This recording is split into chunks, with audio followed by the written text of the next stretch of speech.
lost aircraft is an F-18 at the 90. Stand clear to port catwalk and fire line. Stand by to recover aircraft. This is a drill. Go through the ages and bravely give it life.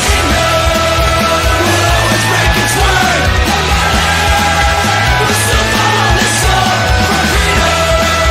The battle rages on. Welcome back to the Battle Rhythm Podcast. My name is Caesar. I am here on a Tuesday night, like always. It is good to see you, and I cannot believe that we're on the third, or actually the last. Is it the last? Yep, I think it's the last trimester of the year, which is September, October, November, December. It's like almost full at the end of the year.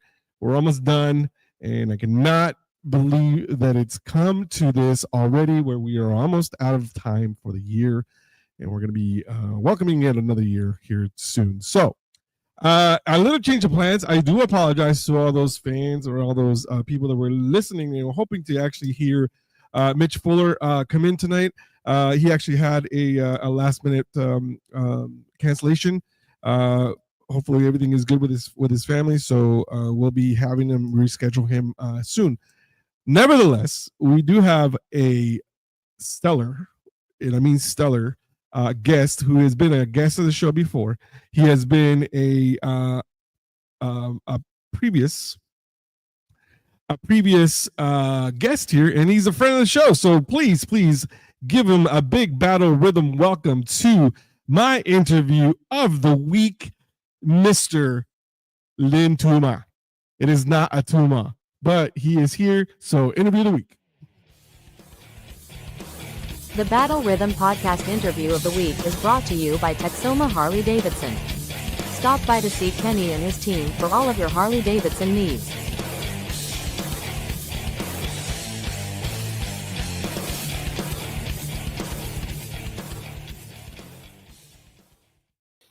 Welcome back, and there he is, the one, the only, Mr. Lin Tuma, the past state clerk for the Department of Texas. We are here, and he is on vacation. He is joining us live from Broken Bow, Oklahoma. Like, and we're having just a fun time. How you doing, my friend?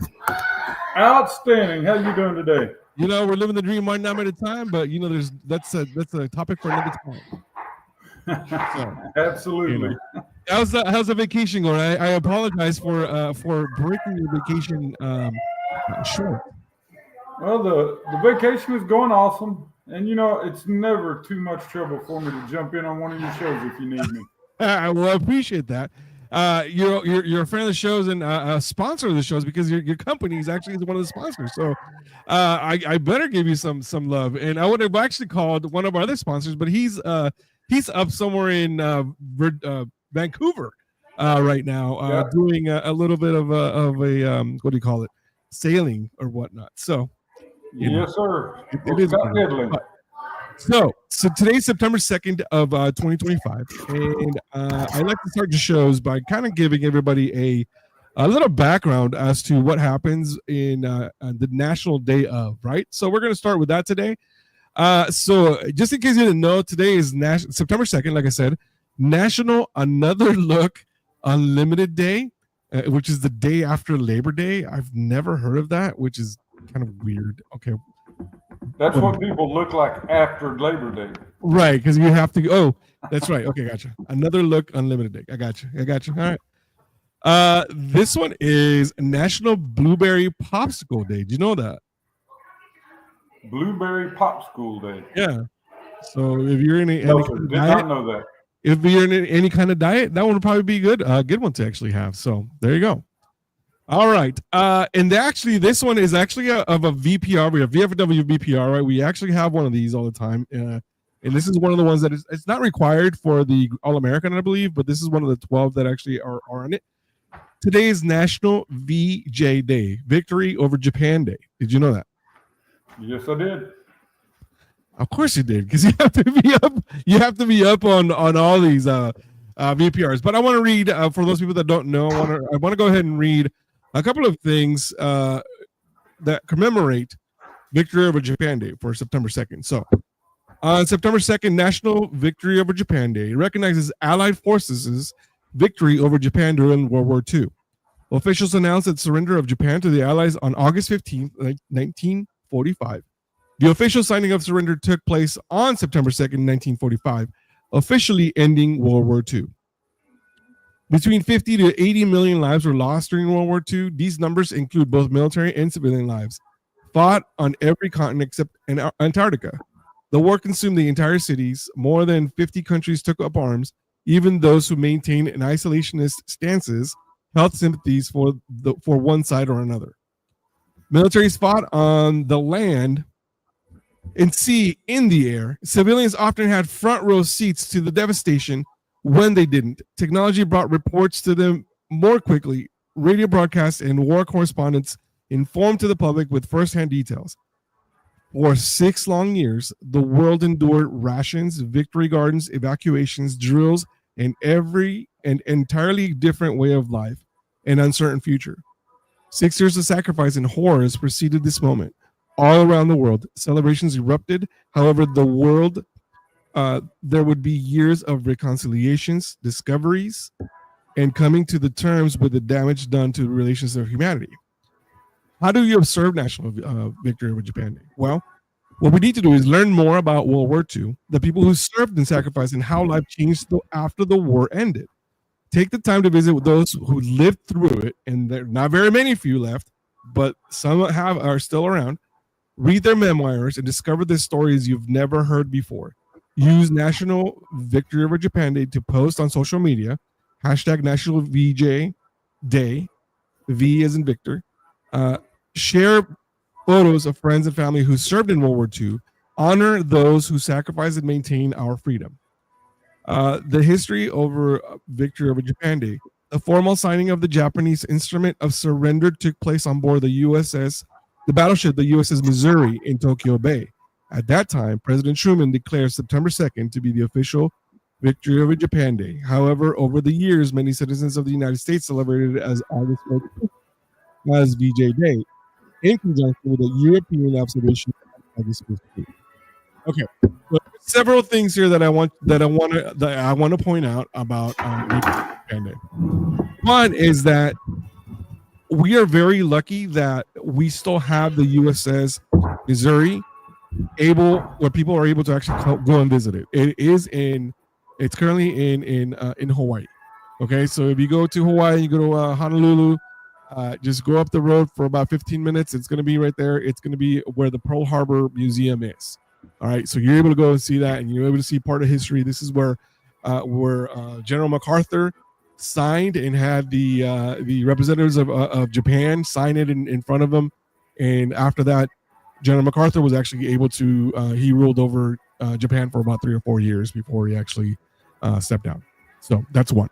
The second one is that I mentioned it earlier that few and far between are the survivors of World War II, right? Lynn, you like this, Mr. Han, right? Our 97, yes, sir. 97-year-old, because it's his birthday. We sang happy birthday to him today. 97-year-old World War II, Korea, and Vietnam veteran just celebrated his 97th birthday. And a couple of weeks ago, I posted on my one of my socials that he was sought out by by 3 college students from Allen. They came up and they said, "Oh, we need to talk to Mr. Han." It was during our steak night, and they were so elated just to talk to him. Be like, "Oh, sir, how was it?" He said, "Well, it was toward the end of the war when I joined, because obviously he was like 17. I think he was still underage when he joined." Right. And he could just see his face light up, and it was just so cool to see all that stuff. It was just awesome. Yeah, he's a really neat guy, especially with his Tootsie Roll story. Yeah. Well, we're gonna play that in a little while. That's always that staple in my show that I always play it. But yeah, so if you get a chance, talk to a World War II veteran, do that. The other thing I want to talk to you guys about is that if you are going to read something about the Greatest Generation, because that's what it was, the Greatest Generation, read the book by Tom Brokaw. Great book, The Greatest Generation. One of my favorite books I've read in the past, and hopefully we'll be able to get that going. So that's it. But yeah, that's basically what National Victory Over Japan Day is, and I wanted to spend a couple minutes because it's very important. A lot of people seem to forget that there is, there are good causes for that. So, okay, some of the notable birthdays for September 7th. It's Lysander Button, 1810 to 1898, engineer and inventor of early significant improvements on steam fire engines. Albert Spalding, you probably heard that name before. If you watch an NBA game, you've seen those balls, right? The Spalding balls. 1850 and 1915, he was a co-founder of the Spalding Sporting Goods Company. William Harrah, 1911 to 1978, he founder of Harrah's Hotel and Casinos, now Caesars Entertainment. Arthur Ashkin, 1922 to 2020, he was a physicist considered to be the father of optical tweezers, microscopic laser tweezers. That's what it was. Arnold Greenberg, 1932 to 2012, he was the co-founder of Snapple. Let's see. Andrew Grove, 1936 to 2016, he was a co-founder of Intel, the little chip company. That's what it was. Terry Bradshaw, I know he's probably one of your favorite 1970s Pittsburgh Steelers. He was born in 1948. He's still with us, a former NFL quarterback and current sportcaster commentator. Probably one of my favorites. He's a great dude. I wish I could get him on the show because he's hilarious. And he actually suffers from TBI. Suffers from TBI. I think some may call it PTSD because of that, of all the TBIs he suffered. So he does have some illnesses that he does suffer from. So I would like to see, some type of his take on certain things. That'd be kind of cool to actually see. Krista McAuliffe, 1948 to 1986, she was an astronaut who sadly died on the Space Shuttle Challenger. Although there are some people that are actually saying, I don't know about that. There's some people that are actually saying that some of these guys did not pass away. That's a political shock type of a statement. That is for a different show, not mine. I'm just saying that there's been some questions about some of that whole thing. All right, Mark Harmon. Are you an NCIS fan by any chance? Absolutely. Yeah. So Mark Harmon, born in 1951. He was the actor best known for the role as Gibbs on the television series NCIS, and as you know, Gibbs is a Marine. So yes, sir. All right. Cat Williams, 1971. He's still with us. Comedic actor. He's done some great movies. He was in what was it? Friday. Someone committed murder over there with you? Yes, I'm on vacation and there's 3 other people here with me, and they're in the process of making some drinks. That's a bag of ice that's dying right now. A bag of ice is being murdered like crazy. No, you're good. I was like, man, I should probably have a moment of silence on this one. Yeah, that's exactly why I've been cutting my mic on and off. All right, so memorable events for September 2nd is in 1789, the U.S. Department of Treasury is founded. In 1898, Americans used machine guns for the first time in battle, which is actually, guess who? Marines at Guantanamo Bay. In 1901, while giving a speech at the Minnesota State Fair, Vice President Theodore Roosevelt utters the famous phrase, "Speak softly and carry a big stick." In 1902, the first sci-fi film is released. It's called A Trip to the Moon. In 1912, Arthur Rose Eldred is awarded the first Eagle Scout Award for the Boy Scouts of America. In 1931, your favorite songwriter, Bing Crosby, makes his solo radio debut, 15 Minutes with Bing Crosby. In 1937, the U.S. Housing Authority is created. In 1940, the Great Smoky Mountains National Park is established and dedicated.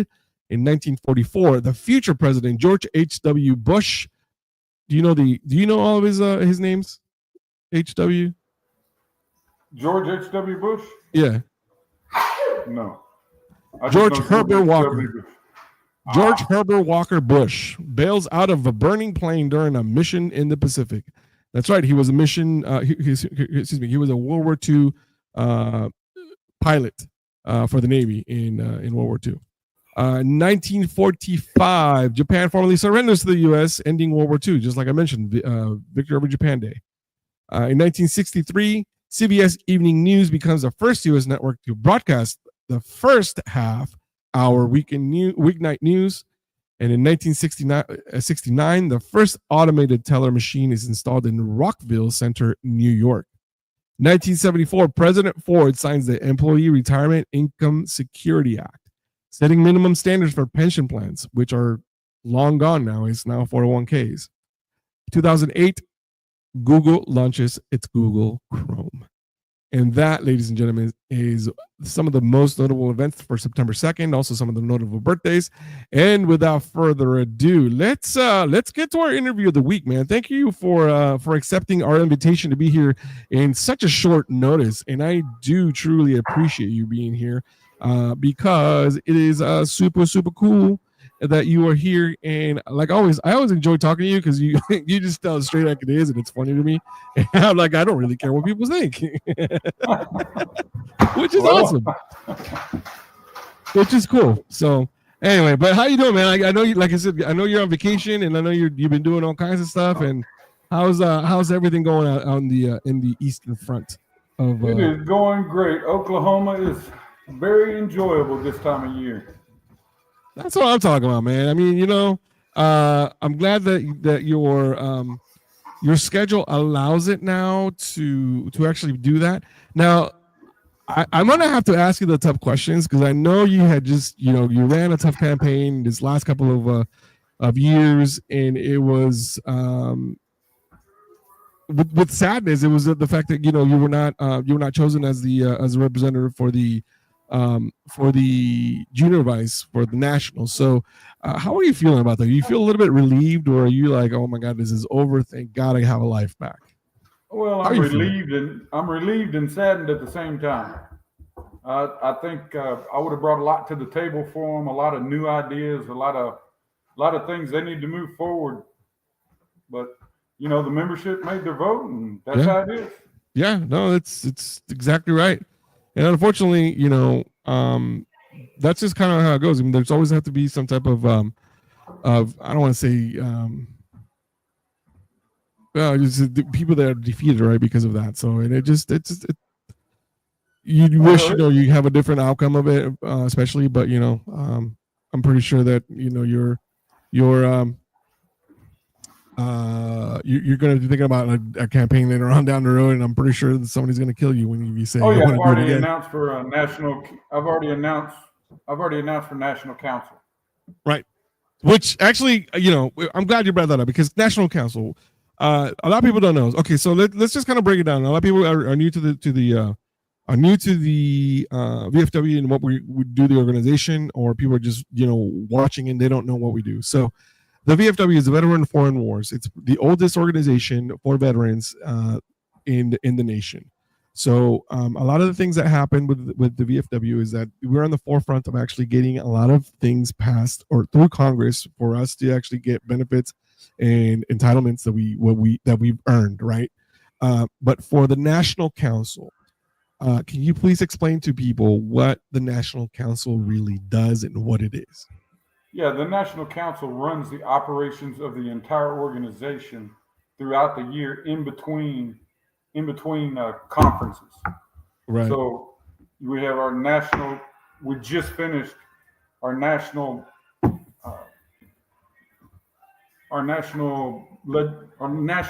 meeting. We just finished that, and that's where all the decisions were made for the upcoming year, all the changes to the bylaws, any kind of new changes, that all happens at the meeting by the membership. And the C of A runs everything in between the meetings. They make all the decisions in between meetings. How far does it go back over the National Council, and how many people comprise the National Council? You've got one state commander from every state. Past state or current state? Current state commanders. Okay. Oh, no, I'm sorry. Your National Council is elected by each state, and it's a 4-year term. I was thinking about the Texas state commanders. Right. But now your National Council members, each state gets one national council member. So each state has a representative, and you are elected by the membership in your state. Gotcha. So it's kind of like a I don't want to say like non-bipartisan or whatever, because you're elected, right? I mean, you obviously got to run for it, but then is that only for past state commanders? No, absolutely not. Anybody can run for any position in the VFW. I mean, you can go right now and run at the next national convention. Uh-huh. You can run off the floor for National Junior Vice Commander in Chief, Yeah. Chaplain, whatever you want to run for. That's one of the great things about the organization. There's nothing that holds you back. Does the experience help? Absolutely.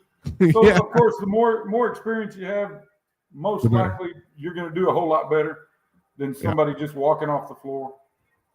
Yeah, which is kind of what they hope to have. Otherwise, be like, okay, well, who's this numbnuts coming out of the street? And be like, what's happening here?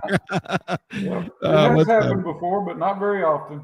No, and from what I understand, it happened during this national convention where it was the senior vice is now somebody right off the floor. Correct. He is a national council member, or was a national council member, right, for his state. So he was familiar with the organization, what goes on with it, what needs to happen with it, and hopefully he follows our current national commander in chief and moves the organization forward. Yeah, that's exactly what's happening. Which most people don't know that our current national commander in chief, who just took over, it's the very first female commander in chief in the organization's history. Absolutely. Which is huge, right? It's monstrous. I mean, we've been around a long time, 125 years, and it's never happened before. So it is awesome that it finally happened, and hopefully we'll see a lot more of them running. Yeah, I mean, exactly. That's been one of the things holding females back in our organization. They all thought it was the boys' club, and it's not. I mean, our female veterans are more organized. I mean, they can handle stuff a whole lot better than some of us guys can. Oh yeah, I can't do anything, man. I'm just telling you right there. Not happening, my friend. Not happening. So, but it's cool. So, some of the highlights that you had during the national convention that just happened in Columbus, Ohio.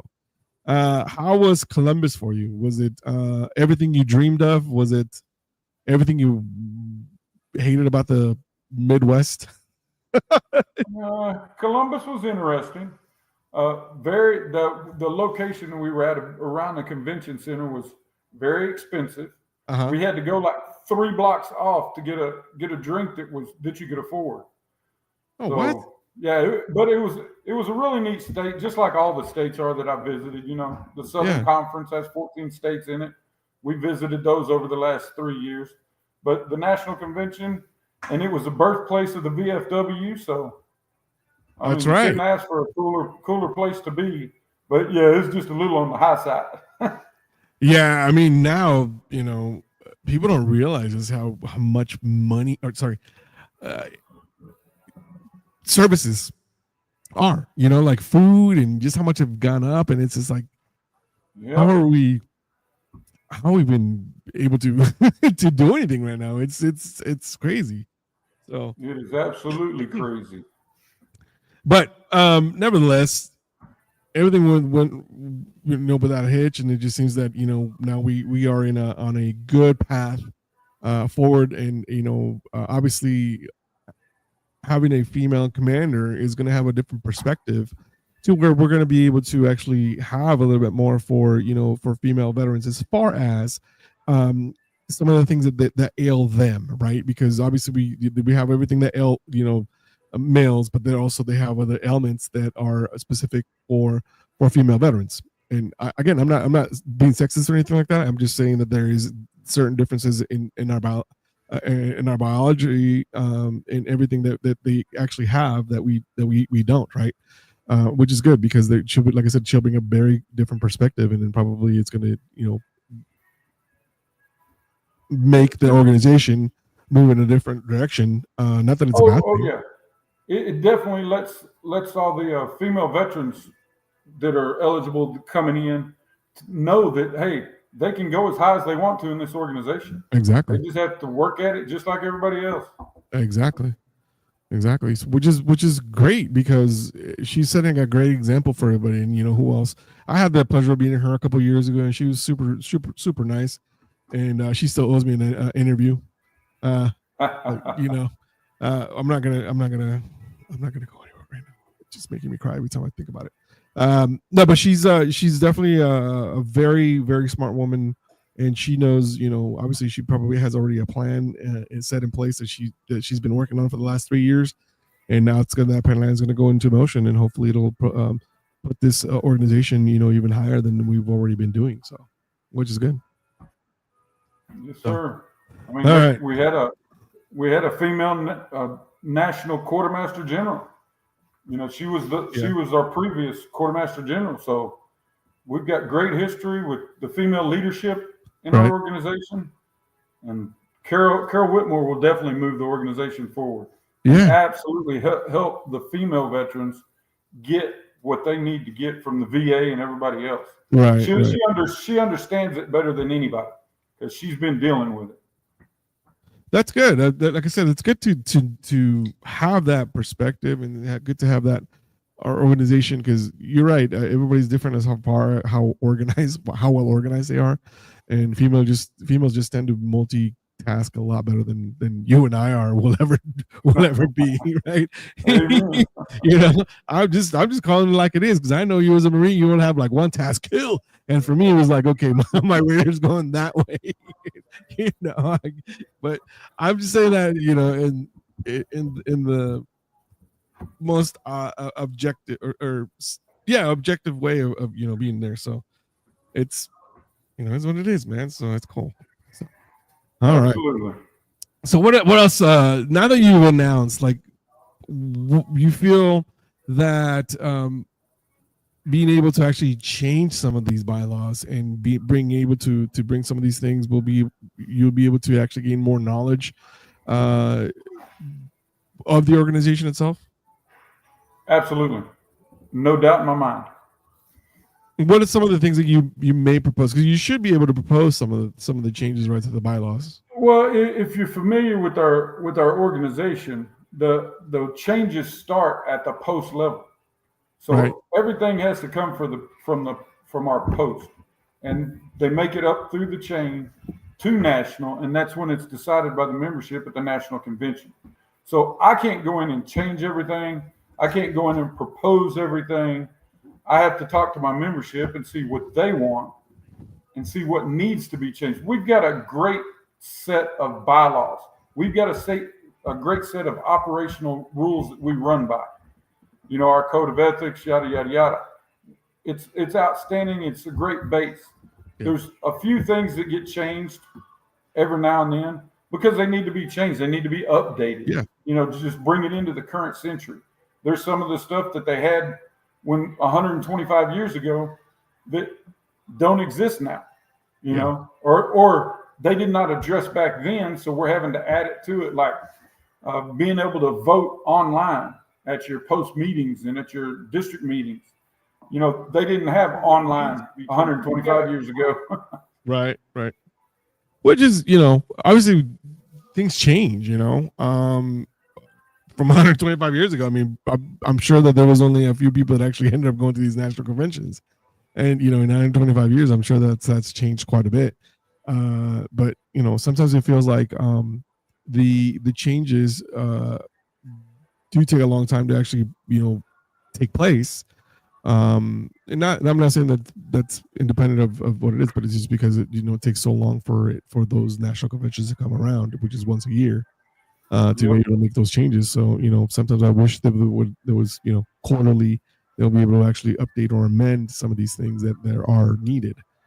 Because something to happen. When you get to the national level, it's not just a 50+1 vote. You've got to have 2/3 majority.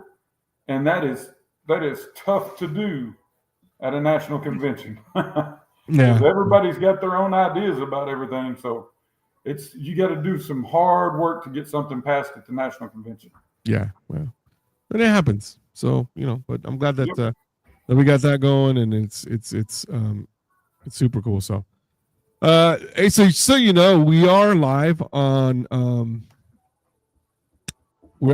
TikTok right now. We are getting lots of the exec show, and I'll show you.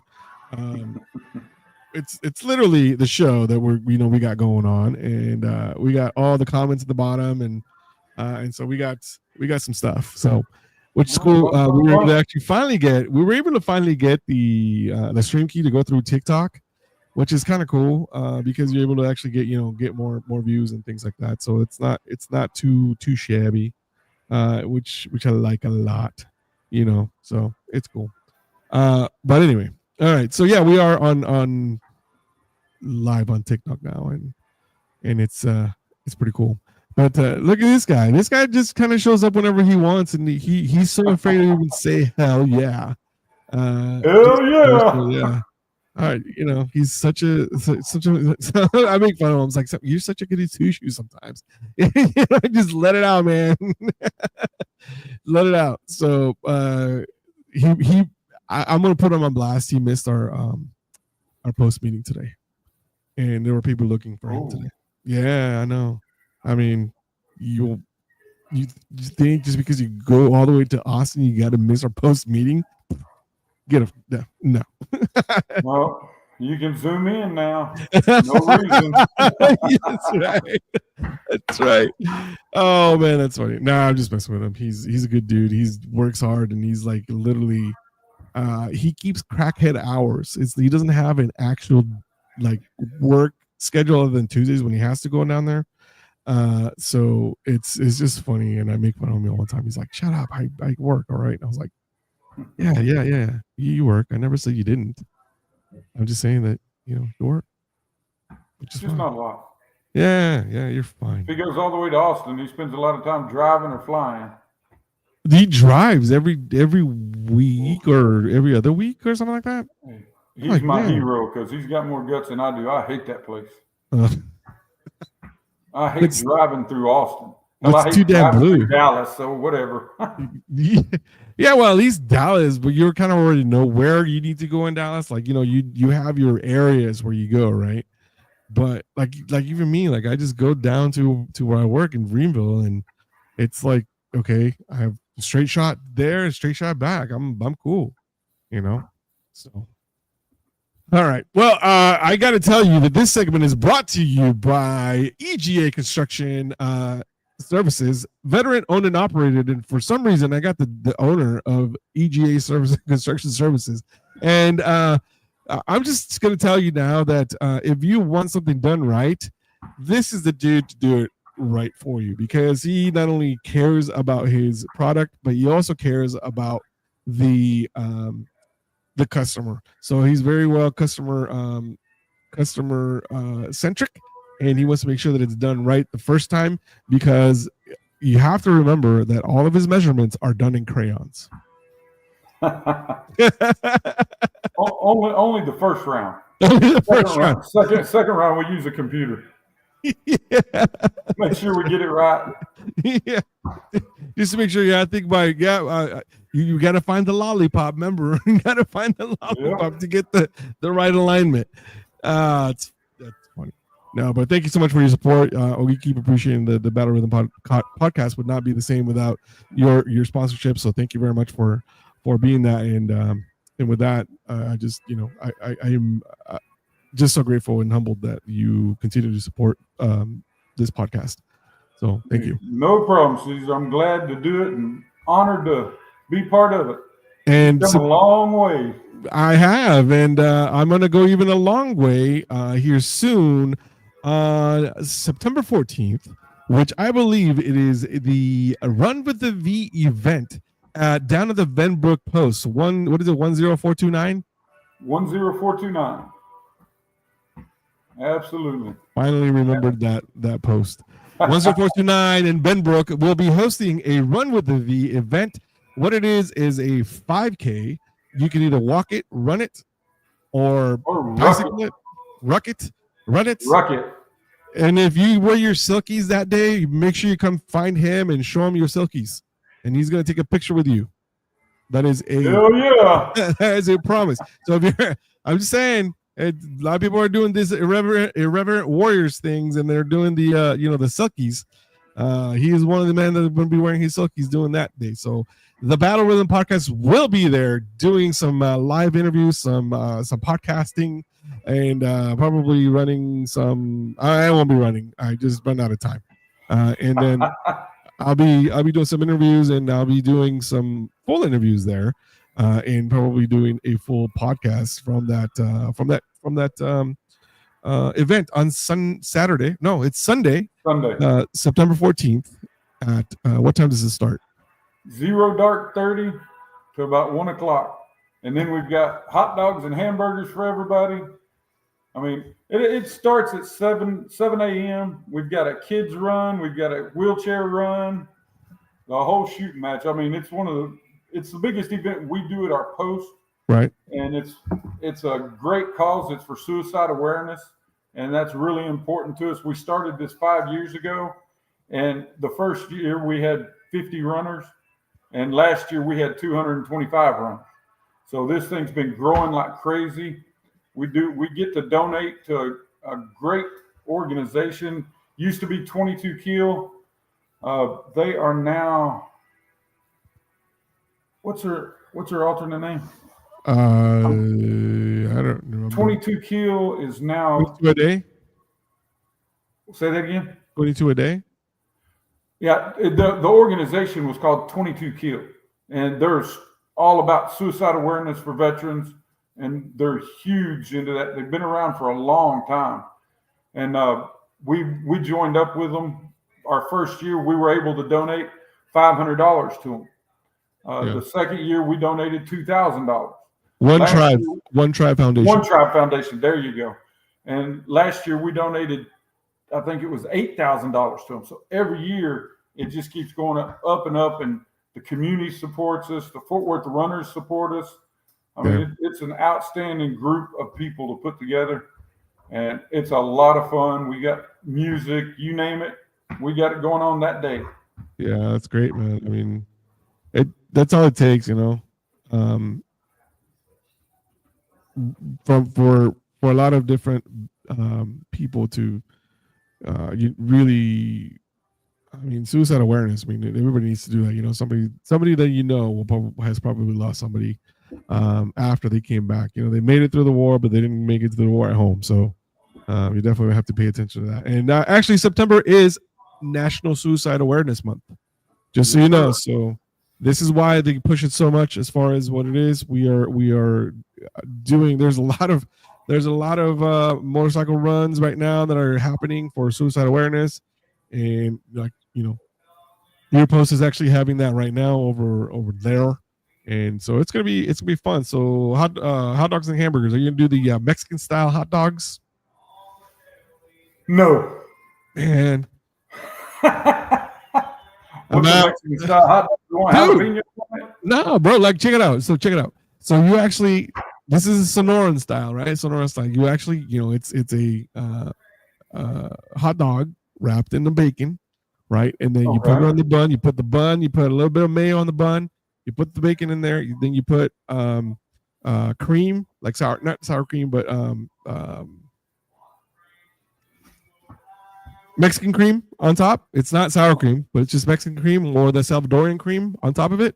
And then you put, diced onion and diced tomato.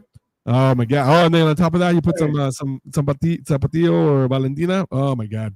You send me the recipe. Write all that down for me because I'm on vacation right now. But write all that down for me, and we will have them that day, dude. All right, we're going. We'll get some bacon. You said you had these sold. I gotta book an Airbnb so we can stay the night before. Oh hell yeah! So I don't have to get up at 4:30 in the morning and be like, I'm pissed. I can't believe I did this. So we'll come back, but it'll be funny. I can do that. But yeah, that's the Mexican style hot dogs, man. If you ever go to the LA Coliseum and you come out of a game there, there's all these ambulant people that are actually selling stuff. And those hot dogs, oh my God, those hot dogs are the best of the bomb, man. I'm telling you. Yeah, I've had a lot of stuff in Mexico. Me and my wife spent a lot of time down there on vacation. You know, we like to fly down there for those 4-day weekends, all inclusive. Yeah. So those street tacos down there are freaking incredible. There's nothing better. There's nothing better than the Mexican cuisine, right? You realize that there's a lot of people who are like, oh, the best cuisine is French or Italian. It's like, no, man. Like, honestly, the best gastronomic cuisine is actually the Mexican cuisine.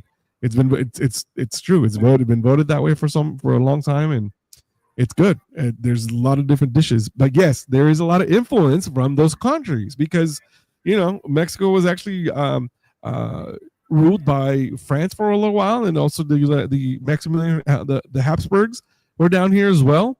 So there's a lot of influence. I mean, this is where polka came from, right? Because especially up in Tex-Mex, that's polka, right? Oh yeah, a big influence by the Germans because the Germans they were all up in in Monterrey, Nuevo Leon, and those areas. That's where they actually come up, and even mariachi music is actually brought to you by Europeans. And a lot of European influence because they brought the violins, they brought the guitars, and all that stuff. So.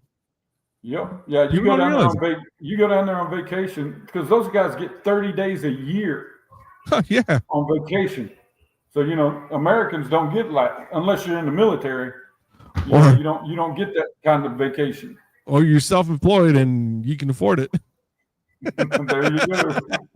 Yeah, because we're like, hey, before it's like, hey, we're going to take a vacation. Where are you going? We're going to Vegas. When are you leaving? Friday. When are you back? Sunday. It's Absolutely. a 2-day weekend. I was like, that's all I can afford. I can't afford anything else. So it'd be oh man, those are the days. Vegas. I'm telling you. Jeez. All right. Well, I'm going to take a quick break. I want to play you a couple of commercials here in a minute. One is going to be commercial for EGA Construction. The other one's going to be for Scott's Construction out of Alabama. They are one of other sponsors. They are actually pretty cool. They are currently on a cruise up in Vancouver, Canada. So he's going to be checking it out. So when we come back, we're going to be talking to Lynn Toomer a little bit more about this great recipe that I just gave him and see what else he's going to come up with for this stuff. So stick around. We'll be right back. This is Season with Battle Rhythm Podcast. I'm here with Lynn Toomer, and don't go anywhere. This is why you need a dock built by veterans. This is why quality matters, wherever you call home. This is why Scott's Construction does it differently. At Scott's Construction, we don't just build boat docks, we build legacies. As a veteran-owned, family-run company out of Alabama, our roots run deep in discipline, service, and attention to detail. Whether your waterfront is a quiet lake in the south or a bustling marina up north, our custom docks are designed to fit your life and last for generations. Our team handles everything, permits, design, and flawless construction, so you can focus on what matters, making memories on the water. We're proud to serve boaters across the USA, and prouder still to stand behind every board we lay. Choose Scott's Construction for your next dock and experience the dedication only a veteran-owned company can deliver. Ready to raise your standards? Let's build your dream dock together. When it comes to your home, don't settle for good enough. Choose the crew who lives by integrity and excellence. Here in Dallas-Fort Worth, EGA Construction is a veteran-owned and operated company, meaning discipline, dedication, and honesty aren't just buzzwords, they're our way of life. With over 25 years of experience, we take pride in delivering on time and on budget every single time. From stunning remodels to steel buildings to tenant finish-outs, EGA is your one-stop shop for all things construction, because you deserve a partner who listens, communicates, and stands by their word. We're not just building spaces, we're building trust. Our team's military background means sharp attention to detail, transparent process, and a relentless commitment to your satisfaction. And as proud sponsors of the Battle Rhythm Podcast, we keep our ties strong with the veteran community, because service doesn't stop with us, it continues in everything we do. Ready to work with a team that treats your home like their own? Choose EGA Construction, where precision meets passion. Why do 90% of regulars say the Black Sheep Lounge just feels different? Is it the hand-picked cigars, the signature cocktails, or the warm, welcoming crowd? Let's find out what makes this place a true Denison gem. At the Black Sheep Lounge, we believe in celebrating the finer things without the fuss. Our walk-in humidor is stocked with premium cigars for every palate, from those discovering their first smoke to lifelong aficionados. But we're more than cigars. Our bartenders craft old fashions the old-fashioned way, rich, smooth, and perfectly balanced every time. What really sets us apart? It's the atmosphere. Picture low lights, plush chairs, and a community that welcomes newcomers and regulars alike. Whether you're looking to unwind after work, catch up with friends, or just enjoy a quiet moment, you'll find your spot here. So, swing by 127 West Main Street and see why the Black Sheep Lounge is downtown Denison's unique hideaway. Pull up a chair, light up, and raise a glass with us. You belong here.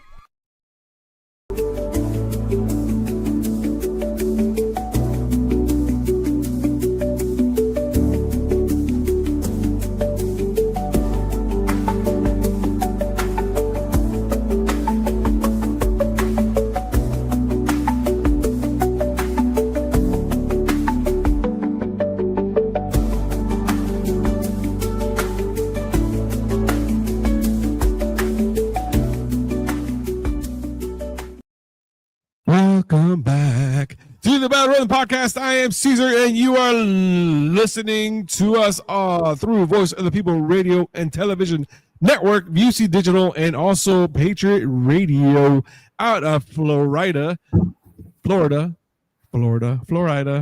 same thing. You know, it is how you pronounce it, where you put the accent. But yes, we are joined here by Mr. Lynn Toomer, the past state commander for the Department of Texas, here for the BFW, and a good friend of the show, great friend to us all. So thank you so much for taking the time out of your vacation to join us out of Broken Bow, Oklahoma, where time just stops. Absolutely. It is outstanding up here. We were just sitting back on the porch before the show, listening to the raindrops fall through the trees. There you go. That's the best part to do, man. It's super cool. Yeah, talk about relaxing. It was relaxing. Are you doing some hunting? Oh, no hunting. We're just up here hanging out, never been to Broken Bow before, and we heard a lot of good things about it. I traveled to Oklahoma a lot to their conventions. Right. So we wanted to come up here, and some friends of ours, Derek and Tiffany, they said, hey, we're going up there this weekend. Come on up with us. So we said, hell yeah.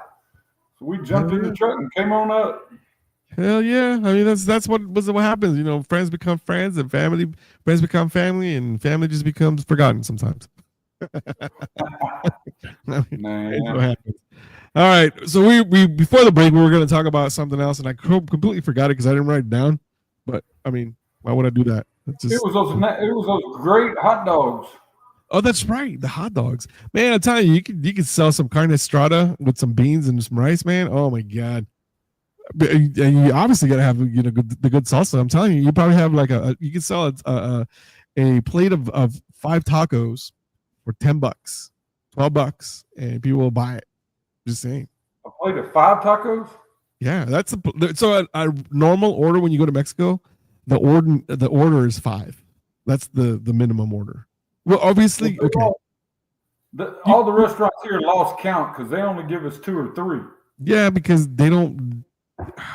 If you go to street vendor in Mexico, it's the orden or the orden, which is the order is 5. That's like the standard. Yes, you can get like 2 or 3, tacos, especially if you're for kids and whatnot, because they can't eat all that. But the standard is usually 5. Anywhere you go in any place.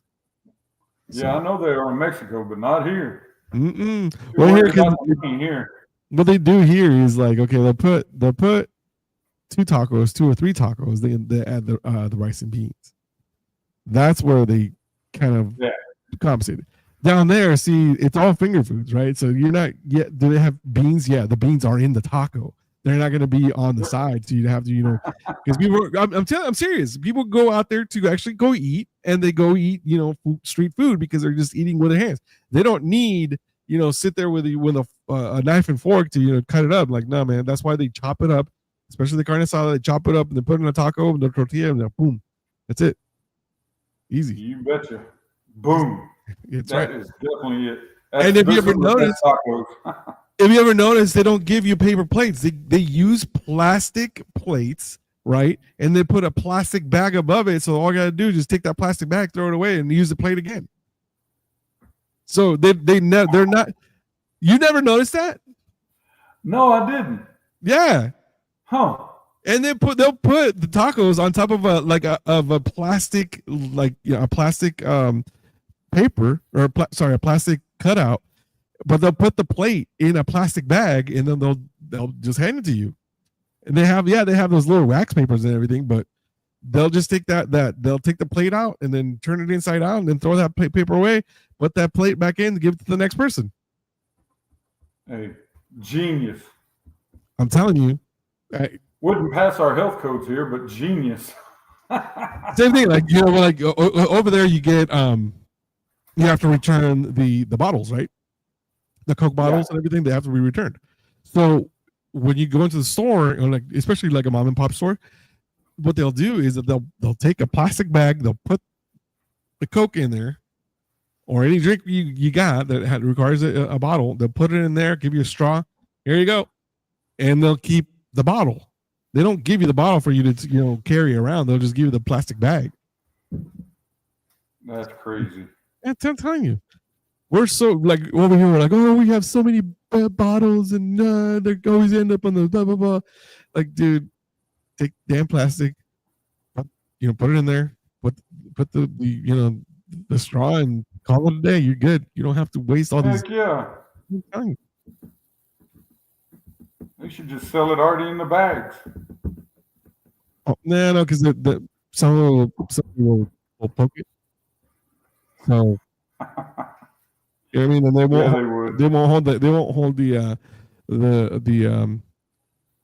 gas that they have. So they have to put it in the bottle, then the bottle be in there. So once you drink it tastes like a normal thing. I'm telling you, there's a saying out there Mexicans don't want to conquer the world because we're lazy, but we're freaking ingenious, man. I'm telling you, that's just what they say. I mean, it's just funny, but yeah, they should do that. And I do like going over there and getting the Cokes and just anywhere, just street food is always a place. But yeah, we hadn't been in a while since I started campaigning 6-7 years ago, so it's time for us to go back. Hey, I gotta get my passport redone, by the way, and I gotta get my passport, so I gotta go back because I'm due for a while too. I haven't been since 16, 10 years. Damn. Yeah, it's been about that long since we've been 10 or 11 years. Yeah, it's been a long time. There's the places I should tell you to go that I like. Not like touristy, but they're like locally, and it's just so much better because it's so different, and the atmosphere and the way of life is completely different than what it is when you go to like a Cancun or like all inclusive. Man. Oh yeah, being in the Marine Corps, I did spend a little time. I was stationed at Camp Pendleton, so I spent a little time in Tijuana, Mexico. So I got real familiar with Tijuana. And I love that style of life. Yeah. Playa. Did you go to Playas or Rosarito? Oh, yes. Oh, dude. Rosarito was the best. When you go over there, you pay 30 pesos and you get a freaking crab and, oh, my God. Crab, rice, beans, tortillas, and all you can drink for, well, the meal was like $30, but then obviously you add on with the drinks. But, man. My favorite is going down there and going fishing, and they cook it for you right on the beach when you get back. I mean, just full-blown meal right there. You just caught it in the ocean. Hell yeah. That is a blast. I can't, it's, now you make me rethink my life choices right now. Man, you're in the right place. Yeah. I don't know, man. I used to be in the right place. I used to live in California, and California was which is a lot easier because we would live 2 hours from everything, right? So we live 2 hours from the Redwood National Forest. I live 2 hours from the beach. I live 2 hours from like Dodger Stadium. Live 2 hours from Disneyland. So it was all centralized, right? So it was everything we did. Here, yeah, I may be centralized in some things, but I don't have a beach. And they're like, oh yeah, just go to the golf down there in Padre Island. It's like, sorry, man. I'm sorry to tell you that the golf is not as beachy as I would like it to be. No, you have to go to Florida to get, or Florida, Georgia, South Carolina. Yeah. But even then, the Atlantic beaches are way different than the Pacific beach. Well, way absolutely. Different. You know what I mean? Absolutely. And it's just different atmosphere, man. I'm not saying I'm not knocking it down. I'm just saying that there is a very big difference on the type of beach, the Atlantic beach and then the Pacific beach. I mean, you know because you were there during. During no, you did. Did you go to MCRD? Yes, sir. You did. Okay. MCRD San Diego. Yep. Well, because I don't know, because like Texas is kind of split where they can actually either go to Paris Island or they can go to MCRD. So that's why I was asking because I didn't remember. Everybody I knew from Texas went to MCRD. Went to California. Yeah. Oh. Yeah. Yeah. So I didn't know anybody that didn't go to MCRD. I mean, there were some guys after boot camp when we got our MOSs. Yeah. That went there for training, and I don't know where they went after that, but. Yeah, I knew some guys that went there after the fact, but for boot camp, they all went to MCRD. Did you do the Crucible?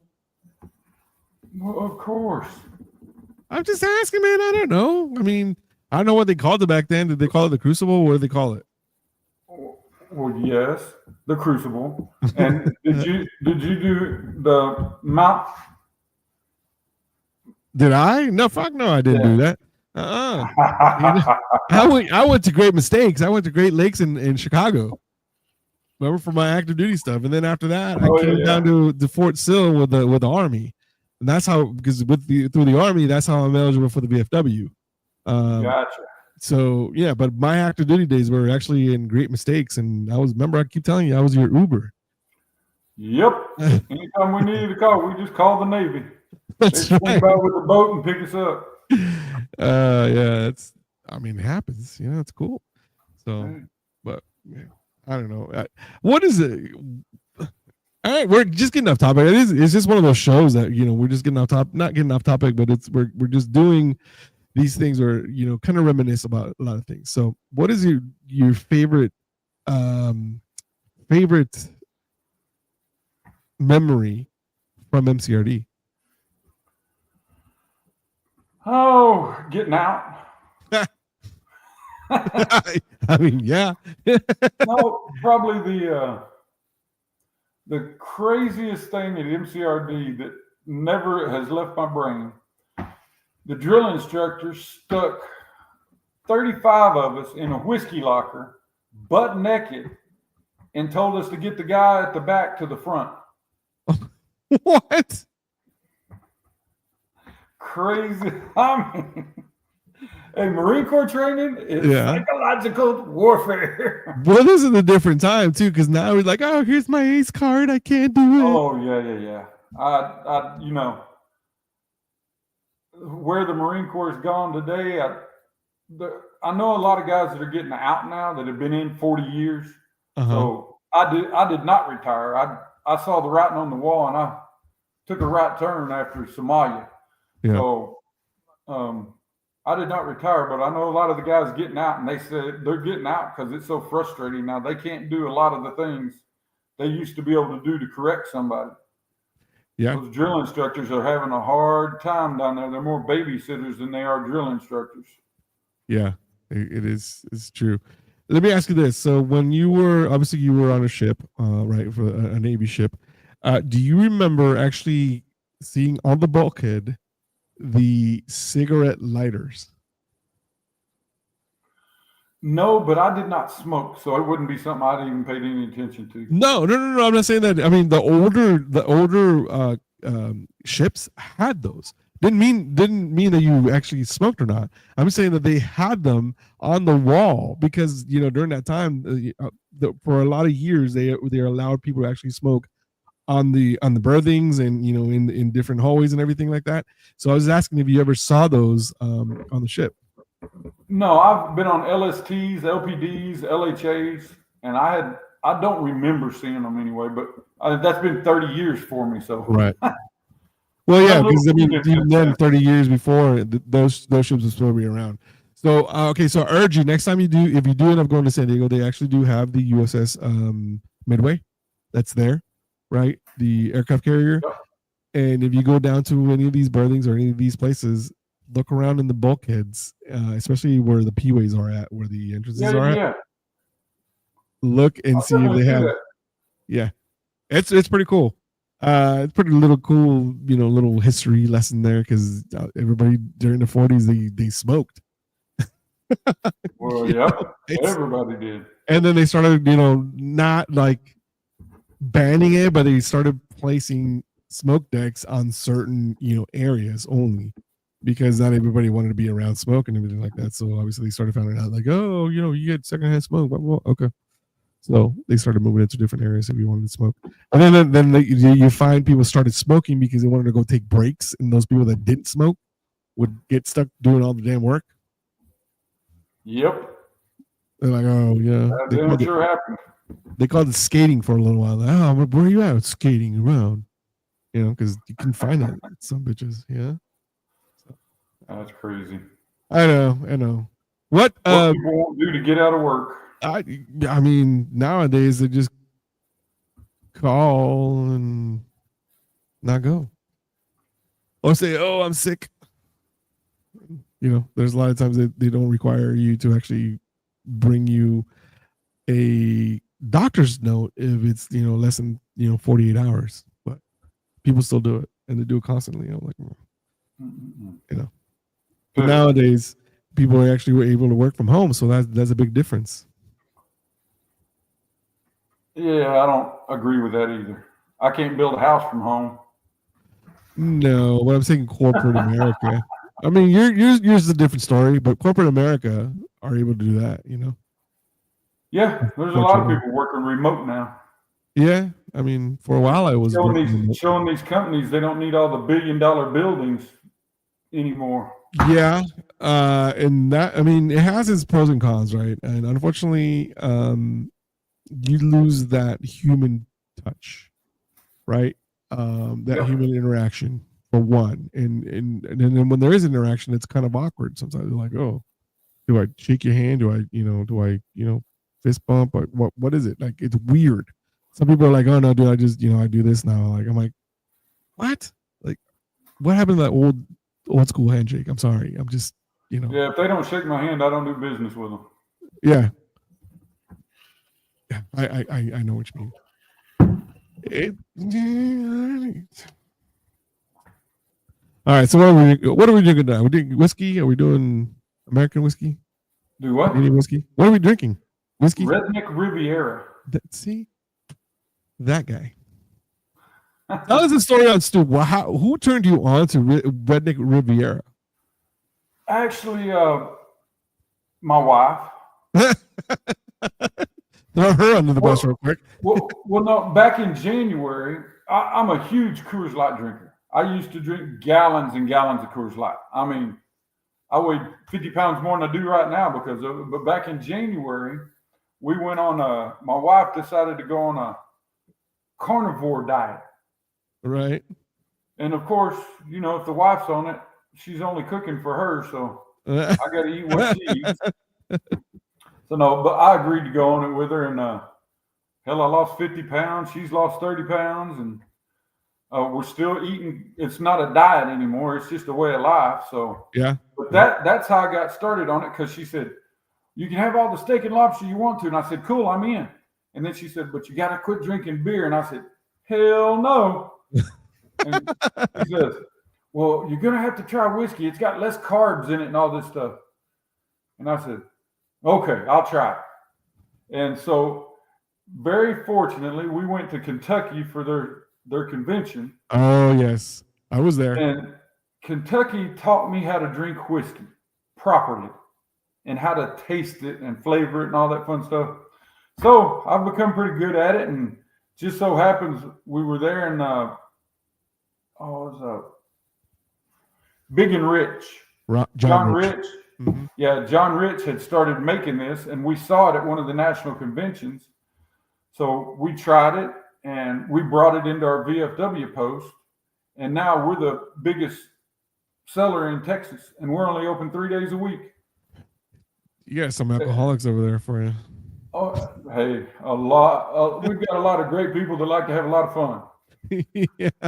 But yeah, it's been a really good deal. And the biggest reason I stayed with them is because they give $1 of every bottle to the National VFW to support our veteran service officers. Oh, okay. So that's one of the biggest deals, and that's why we support them so big in the VFW, because they give back to our veterans, and that's what we're all about. Which is actually pretty good because, you know, even though I'm not disagreeing with the service officers, okay? I'm just saying that we don't have enough in each state. I completely agree.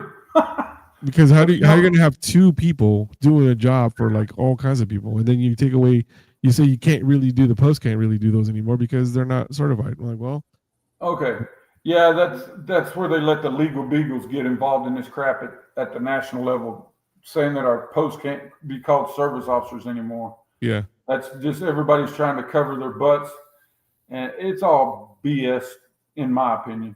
As right. On the service officers.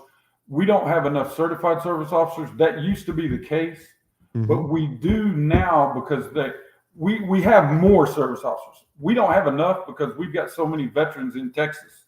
Right. There's no way we have enough. But we're the largest department. Yeah, we're the largest department in the world. Hell yeah. But what happened is they certified a lot of these county service officers now.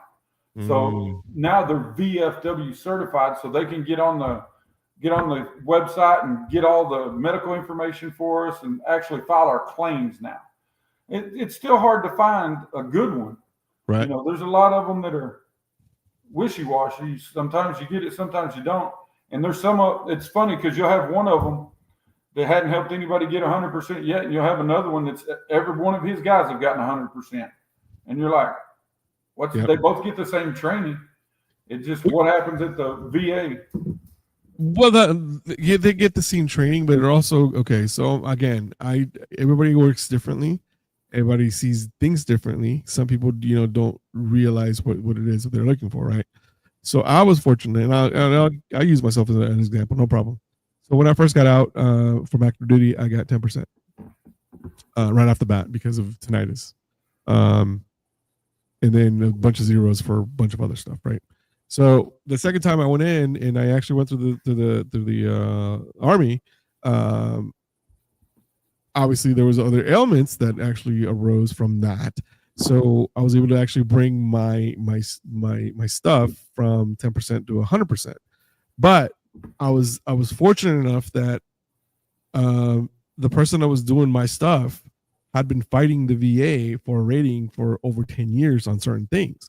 Therefore, she knew exactly what she needed to look for and what to point out, what to do, because it seems like the VA wants the VSOs to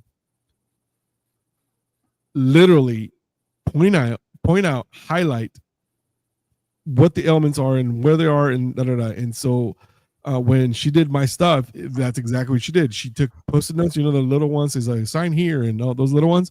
She's like, and then she said she put lumbar sacral or whatever, tinnitus, blah blah blah blah, and all this. So every single and obviously you have thousands of pages, and every single one of those pages had something that was on it that correlated with this is a primary element. This is a primary or secondary to this ailment. And so she literally pointed out. So there was no question as to what it is they needed to look for.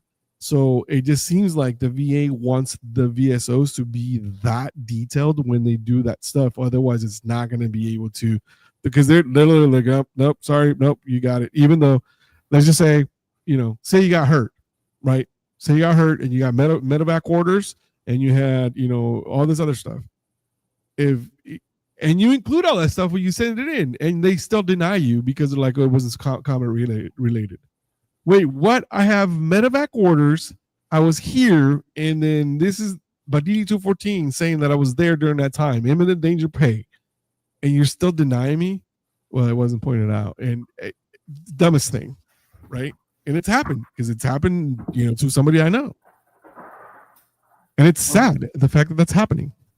The VA sent me a letter and told me all these chemicals I were exposed to while I was in Desert Storm and in Somalia, burn pits, the whole shooting match. And they've got records of all the anthrax pills we took and all that crazy crap that happened at the first of Desert Storm. Right. But they sent me a letter and told me all this stuff. And then when I filed for it, they denied me. Right. I'm like, it's like having insurance. You've got to pay for it, which we paid for when we said raised our right hand. You got to pay for it, but they spend the rest of the time figuring out how not to give it to you. Well, that's the whole thing about what Chief Liphard said. Honor the damn contract. Wait, Yep. hold on, I gotta do it. Honor the contract. Honor the contract. And they have a serious problem with that. Hopefully things are changing with the new president that came in. It'll speed up a little bit. And the worst part about that is that they're okay, but giving themselves a raise every year, but yet they can't pay this entitlement and these benefits to these veterans that deserve it. I have a big problem with that. That's why I always say, and a lot of people agree with me, the term limits, and also along with term limits, no member of Congress should get lifetime benefits after 2 years. And I can't even get that unless I do 20 years. Yep. Or serve in the combat zone. Well, unless you're serving the combat zone, right? What makes them special after 2 years? They can't even do that. You know what I mean? Well, most of them have never had jobs. That just blows my mind that we elect these people that can't even fill out a resume because they don't have a resume. Right. And then they start fighting about dumb shit, and then what blows my mind is the amount of, when they go in, obviously they're worth some meager amount, like, oh, they were only worth like $300,000, and then they come out and they're like multimillionaires. Like, where the hell did you get that? 4 years. Yeah, like how biggest example of that obviously is the congresswoman from freaking New York that I can't stand. Yeah, she's a crazy one. God, it just boggles my mind, man. Like that stuff like that, it really pisses me off because it really makes it hard for somebody that really has needs and they can't even get the basic services. But here they are after 2 years. 2 years they get full pension, they get lifetime medical benefits and all that stuff. I can't even do that. Yep. That's what it's really aggravating. And I think as a populace or as a population for veterans, that needs to be one of our things, to be like, no, you term limits, you don't deserve to have lifetime benefits. I'm sorry. I've never heard of a company actually giving me full-time benefits after working there 2 years. No, hell, they barely let you have any vacation after 2 years. And we were talking about earlier about pensions, right? Remember, pensions used to be the thing. That's what people were always loyal to actually stay within that company, because they were going to get a pension at the very end of their term, like, right, 20 years, 30 years, 40 years, whatever. They would get a pension. Now pensions are non-existent. Now they went to these 401ks where, yeah, they make money, but they're also dependent on what the stock market is doing, right? Because that's how they fluctuate and everything. So people were like, oh man, I lost $20,000 last week because the freaking market went down, blah, blah, blah, blah, blah. And that's what people don't understand. Like, oh, 401ks is great, but you do this. No, man, you lost a lot by, when these companies went to pensions. You really did. So, I think we as a populace need to actually, as veterans, be like, you know what? Why are you getting full-time benefits after 2 years and I get, nothing off of that? That's not right. After me serving 2 years in the military, I don't even get that. That's not what it's supposed to be. Oh, well, we are doing public service. Yeah, but I put my life out there and you chose not to. Like, you didn't. I mean, don't get me wrong. There are some that have, we have, oh shoot, what's Dan? That's Dan Patrick. No, not Dan Patrick. That's the ESPN guy. The guy down there in Marcy's district. Dan, he has one eye. He wears the patch. Oh yeah. You know what I'm talking about? Yeah, I know who you're talking about. I don't know what his last name is. Yeah. Marcy, if you're listening, call and tell us what his last name is. Yeah. Oopsie. Yeah, I forgot his name. It's Crenshaw. Dan Crenshaw. There you go. Dan Crenshaw. He served. He was in Iraq, and he served, honorably, and did that, and came back and did that. There's only a few and far between that are actual deserving of that. But yeah, man, that's my biggest pet peeve, I guess you can say. My biggest gripe that I have with everything that 2 years and they get everything, and there's these veterans that are homeless that can't even get basic needs for whatever else. Yeah. All right. Makes you crazy. It more than that, it just makes me mad. And the fact that we have not been able to stop that and erase that. I mean, this wasn't when the forefathers actually created these things. It wasn't supposed to be a career. It was supposed to be a citizen that had, was able to actually serve. And that was what it was supposed to be like. It's not as a career freaking politician. That's really the only thing that irks me about the political society here, because it's broken. In my opinion, it's broken. It's who's got the most money. Yeah, exactly.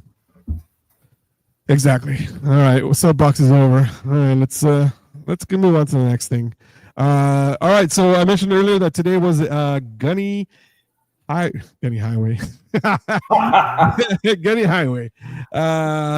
Han's 97th birthday. He was a World War II, Korea, and Vietnam veteran. And without further ado, I am going to play you guys a video for Gunny Han, written, narrated, and directed by his. I call her his girlfriend, because I saw her later on. She's like, don't tell me that Jim was actually flirting with a girl from another news station. I was like, look, man, he's a 97-year-old man. I ain't gonna tell him nothing. he gets away with a lot of shit, So without further ado, this video was actually written, directed, and narrated by a good friend of mine, Vale Yvonne from KTEN K10 News here in the Sherman area. And I present to you the Tootsie Roll Man. As he approaches his 96th birthday, Jim Han still remembers intimate details about his time serving as a Marine in World War II, the Korean War, and the Vietnam War. And he also remembers how it all started. Mother wasn't going to sign. I told her, I said, if you don't sign this, I'll lie about my age. And she signed. He was inspired to enlist when walking down the street at 16 years old. He tells K10 he saw some people messing with a Marine and his girlfriend. They was doing anything they could try to make him mad. He told his girlfriend there to go down and wait for him at the red light at the end of the street there. He turned around and whipped all four of those guys. A year later, he was off to San Diego for basic training. Han joined the occupation force in both China and Japan during World War II, which marks the only time in the history of Japan that it has been occupied by a foreign power. A bitter time these days, though. Gunnery Sergeant Han holds tight to the sweeter moments. It's going into Japan, into town. I seen all these little kids running around there, and they look like they're hungry and everything else. So I started in getting candy from our PX and taking it in there and giving it to the little kids. It got to where whenever I'd come inside the city limits, man, here come all these kids. What he didn't realize at the time, candy would one day become his lifeline.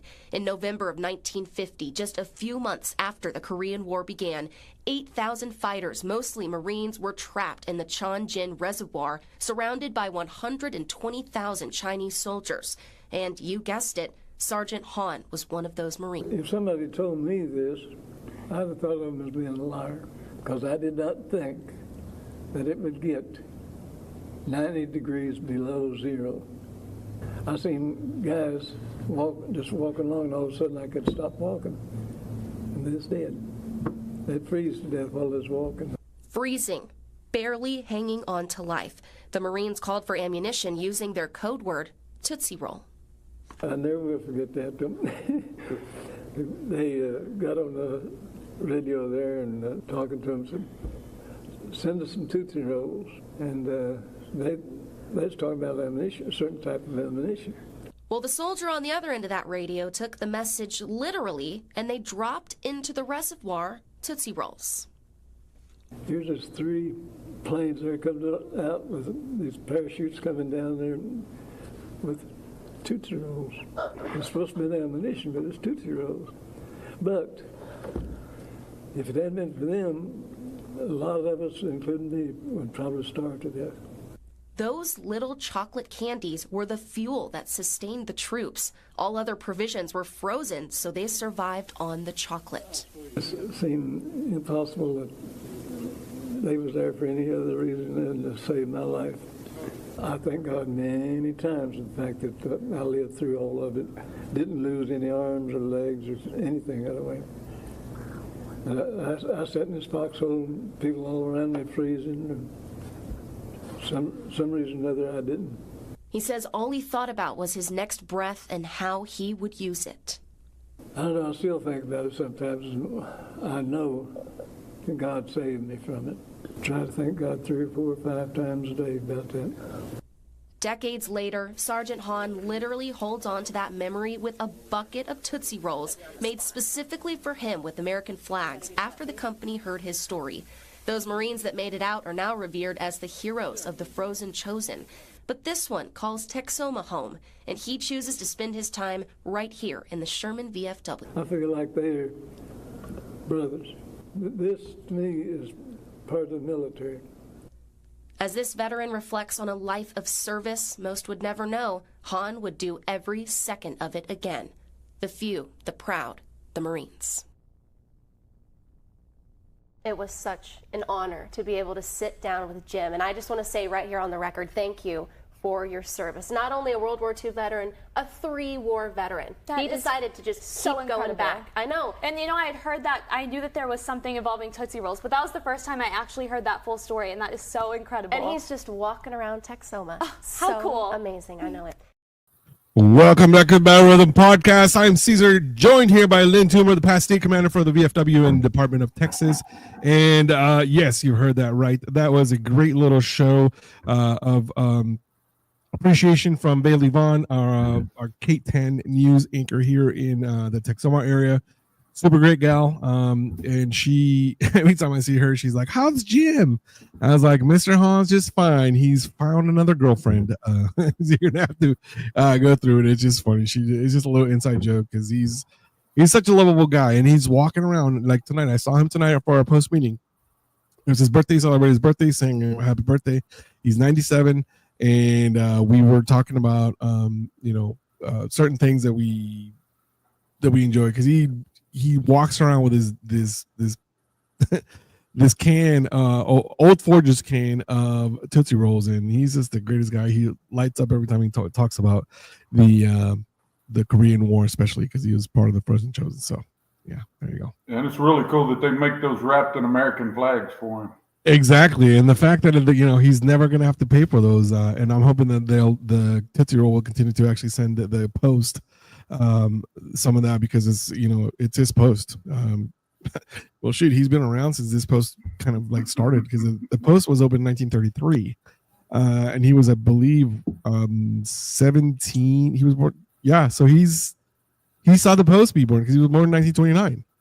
Yep. So the post was, yeah. So he's been his post, man. I'm telling you. Crazy stuff. Crazy stuff. So, all right. Let's talk about you and me. So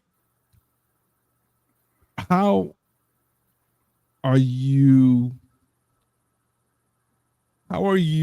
focusing on now the fact that you're done with the campaign? And I asked you earlier, but you kind of evaded the question to where now are you more relaxed where you're like, okay, now I can breathe.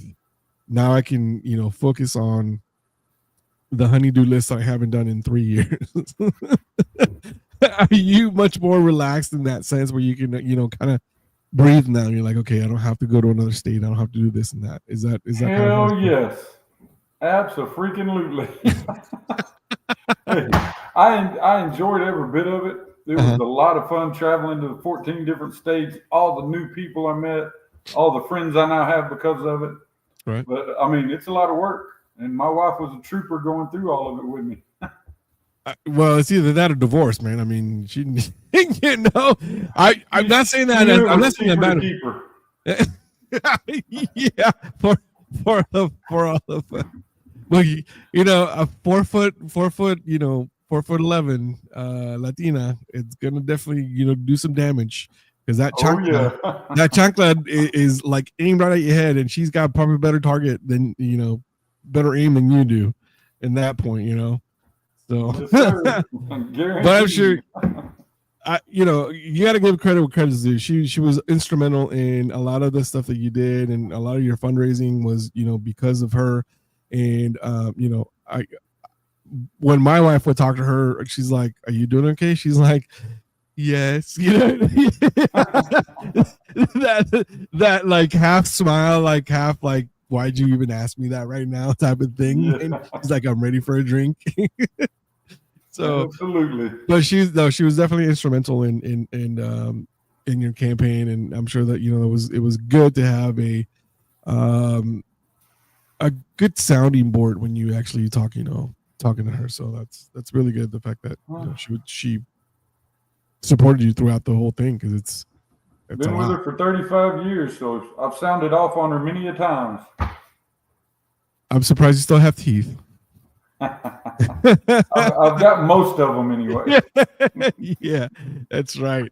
All right. So without further ado, ladies and gentlemen, I am going to start out our next segment that is the favorite for all of our audiences, including Mr. Toomer here. And I'm pretty sure you already know what it is. So here we go.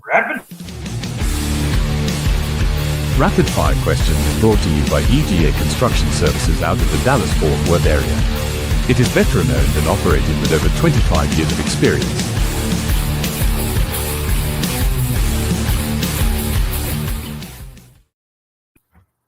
All right, rapid fire questions brought to you by EGA Construction, who is owned and operated by that man right over there, veteran owned and operated. And we thank EGA Construction and all its affiliates, i.e. Karen. Thank you so much for being a sponsor of the Battle Rhythm podcast. So here we go. The premise, if you play this game before in the show, so I'm not going to tell you how to play it, but I am going to actually give the people that have not seen the show before how we play this game. So I'm going to give you a very easy question for you to answer, and then the first thing that comes to mind is the first thing that you're going to answer very quickly. If you take your time, it's like, that kind of takes away the game. So here we go. And this is just a sample question, so don't kill the messenger. I'm just telling you. All right, favorite book? Rudolph the Red-Nosed Reindeer. Dude, why did you say you were gonna say like the Nightmare Before Christmas? You should have said that. That was perfect. But okay, so that's how it works. And no, that is not his favorite book. His favorite book is like Shoot to Kill. So don't lie. It's fine. All right, here we go. I want to actually do a little bit different this time. What type of category would you like me to do? Would you like to do history? Would you like to do math? No, I'm just kidding. No, not math. History, current events, or pop culture. Pick one. Okay. Ask Karen. She's right there. She heard Karen, it. you want to do history, pop culture, or Current events. 2 current events. Current events. Yeah. Okay. So, hi, Karen. Hi. Who says hi? Hi. She's like, I'm not right now. Don't even with me. They just came out of the jacuzzi. Yeah. Okay. So current events. In the last 3 days, we've lost several people. One of my favorite actors that just passed away. Do you happen to know? He's in a very, very famous movie with Kevin Costner. Do you happen to know who that is? No, I've been on vacation. Okay. Okay. So the movie was Dances with Wolves. And the man that passed away was I believe he was the chief. Graham Greene. Okay. Graham Greene. The thing that you probably did not know about Graham Greene is that he was actually a Marine. He served in Vietnam, and there is a very famous speech that he gives. I believe it was like, I think it was like Kennedy Center Honors or something like that. Anyway, it was in DC, where he's actually talking about some of his buddies that didn't come home, and it was pretty touching, pretty emotional when he was talking about it, because he literally broke down when he was talking about it. So, all right, so yeah, so Graham Greene, great dude. He was there in 67, 68. Don't remember where, but he was there in Vietnam. So, big loss to us. And yeah. Anywho, all right. So, what is your favorite? Turn that shit down. What is your favorite thing to do when we go to the NASCAR races? Oh, my favorite thing to do at the NASCAR races is go down and stand in the infield, walk the line with all the cars. Yeah, that was pretty fun. Yeah, that's my favorite thing to do, because those things are so loud. It is just crazy how loud they are. And talking about NASCAR, we had a great opportunity to go down there, and one of the drivers asked us to sit in their booth right on pit road. Oh, yeah? We got to see them come in and do the changes, and man, you want to talk about fast. Those guys are some world-class athletes right there. Oh, yeah. They come over that little stub wall and change those tires and gas that thing up and send them out quicker than you can shake a stick. That's right. And it just, it's so damn loud too. Like you go out there, it's like, God, if you had tinnitus at one point, you're gonna have even more, and your hearing is gonna be pretty much done by the time you can get out of there. So it's the big huge shout out to Jimmy Quattriacchi from Aspen Dental for helping us and hooking us up every year for the Department of Texas. So it's pretty awesome. So thank you, Absolutely. Jimmy's done a great job out there. He has been, and he has grown this program with Aspen Dental and the VFW tremendously, and he has you to thank for it. Actually, he's like, Lynn, it was like great dude. He's like, he introduced me to this part, blah blah blah blah. I'm like, easy, Kimosabi, easy. Yeah, no, Jimmy's a great guy, and that's why I introduced him to everybody that I knew. Yeah, and when I meet a good guy that's doing the right things for our veterans, absolutely, why not? And that dude, like, he would give you your shirt off his back, dude, if he could. Yes, you know he what would. I mean? He's just such a cool dude, and I've had the opportunity to hang out with him outside of NASCAR, and through conventions and other places, because he comes to all the conventions and stuff like that. I've had a lot of time. We'd be like, hey, let's go eat dinner. All right, cool, let's go. So we would go, and he would just do a bunch of stuff, and you would never know that this guy likes electronic music, dude. He would go to the raves if he could. He would go to Vegas, the EDM or ECM, whatever it's called. He would do that. Like one of his good friends is like a super famous, like world famous DJ who actually wants to come on the show. So we'll bring him on. Yeah. I'm bringing him on. It's just the only thing is that timing. You know what I mean? Like it's just a lot of times it's scheduling. That's why we haven't been able to do it. So, but I am working actually, and I'll give you a little preview. I'm actually working on bringing another Medal of Honor recipient. I'm pretty sure you know this. The Marine that actually just went back into reserves, Dakota Meyer. Yes. Sergeant Dakota Meyer. Yep. He has agreed. The only thing he's right now he's doing his military duties, so he won't be the earliest he'll probably be here is be like October or November. So looking forward to that. But yeah, he's going to be on the show. Sergeant Dakota Meyer. He's going to be on the show here soon.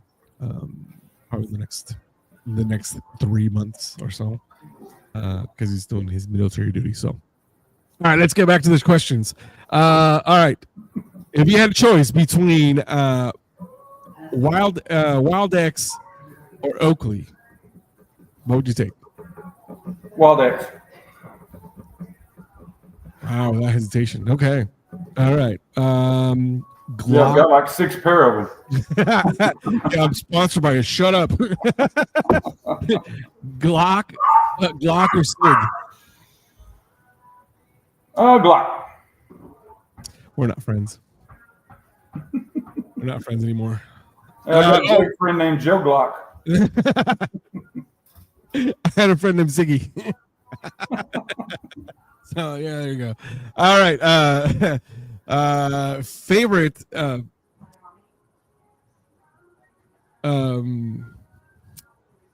my god, favorite caliber to shoot? 40 Mike. Not 50 cal? No. I was deadly with a 50 cal, but the 40 Mike's my favorite one to shoot. It makes more noise and bigger booms. All right. Which was your favorite?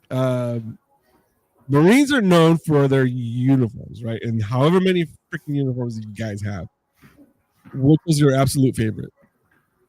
Aside from the one that everybody knows. My dress greens. Okay.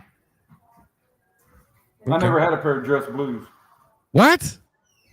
Yeah, they didn't give them to you when I was in boot camp. They didn't issue you dress blues like they do now.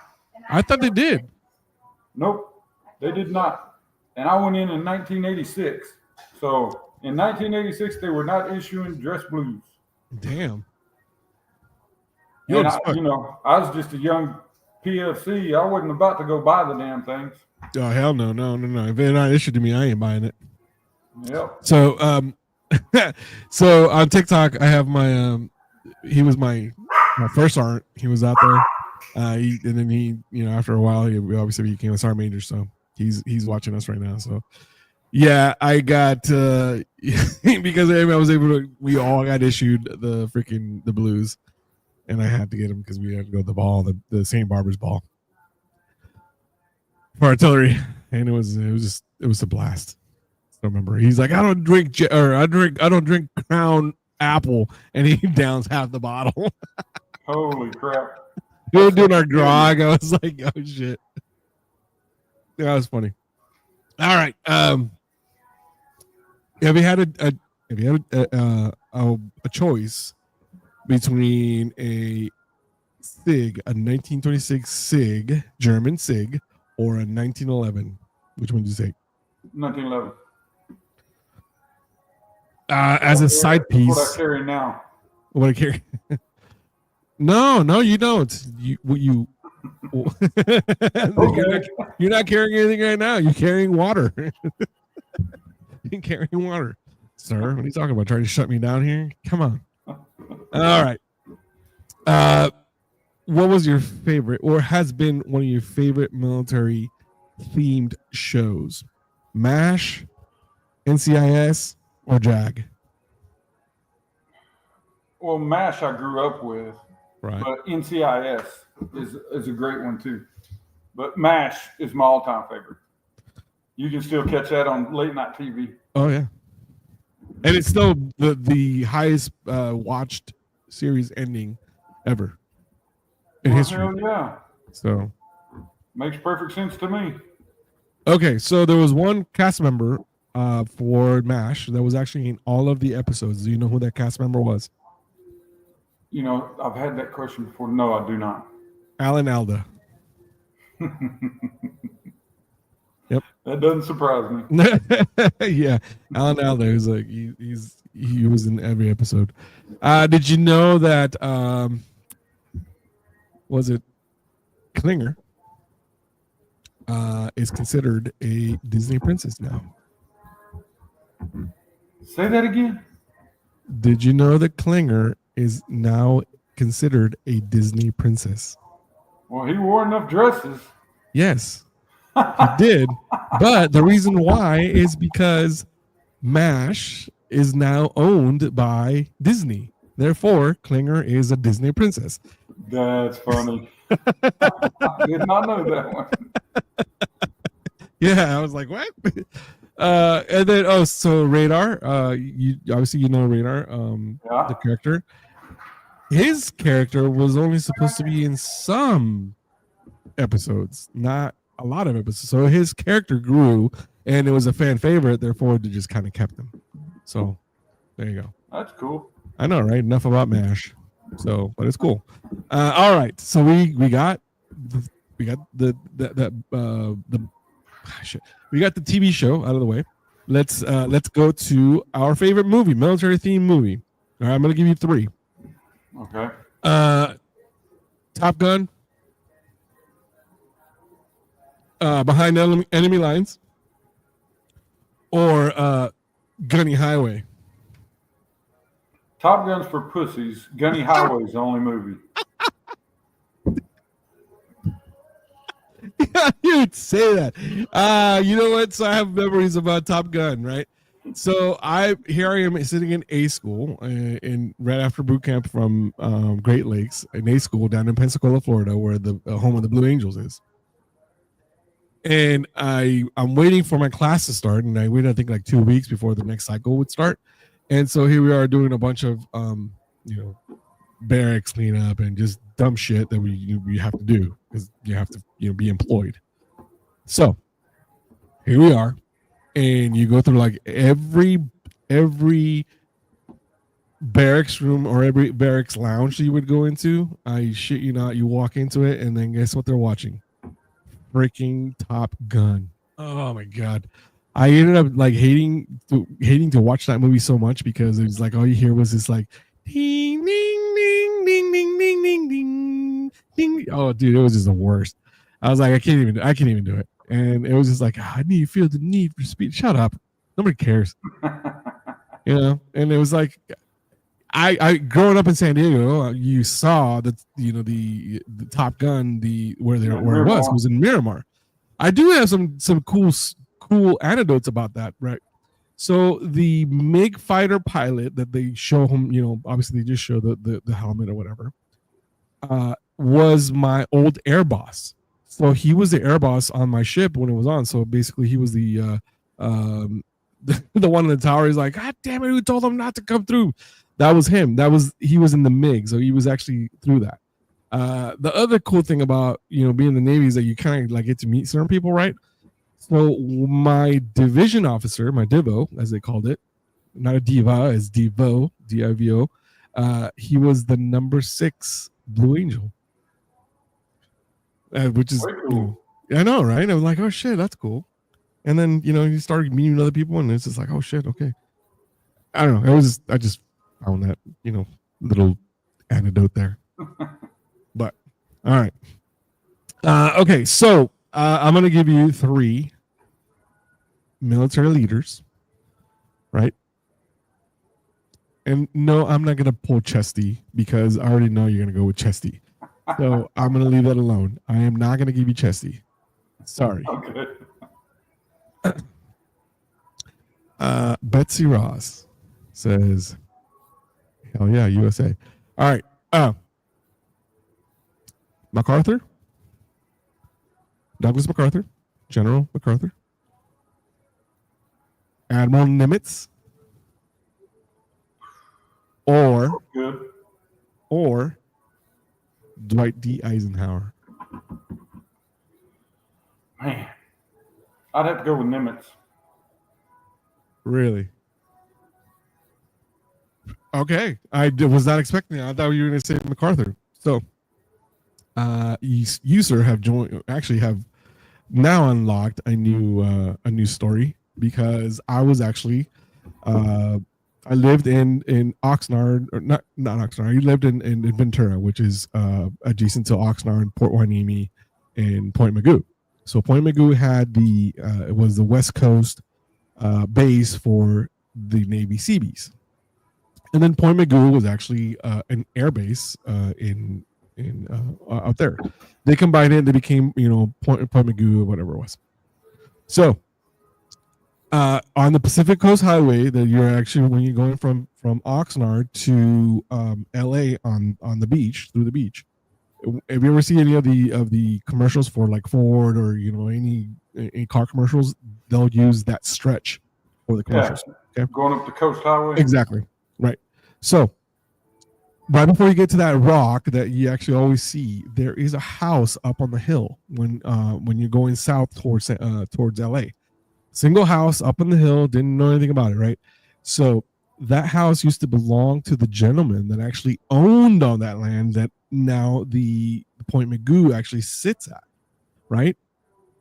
When I was taking a class there at Point Mugu through, I think it was Laverne, the retired Captain 06 Fulbird was my instructor. He was the former commander for the base, and obviously, when you're a commander, you actually have to learn some of the history of the post, some of the history of this and that.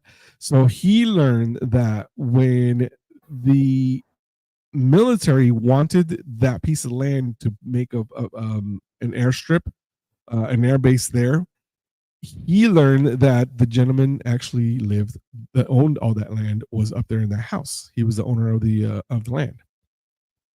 Well, the story goes is that the government only offered him $1, and he's like, "No, I'm not doing it." And the next thing you know, here comes Admiral Nimitz to talk to him, and he says, "Oh, sir, I would like to talk to you about purchasing your land." And he says that at that moment, he said, "Admiral Nimitz, it's an honor for me to meet you. I will give you the land for $1." So he gave him that whole land for $1. I was like, that is a great story. He's all, man, he's like, if that's not American as an American is, that's just, then you're anti-American. But that was just a great story.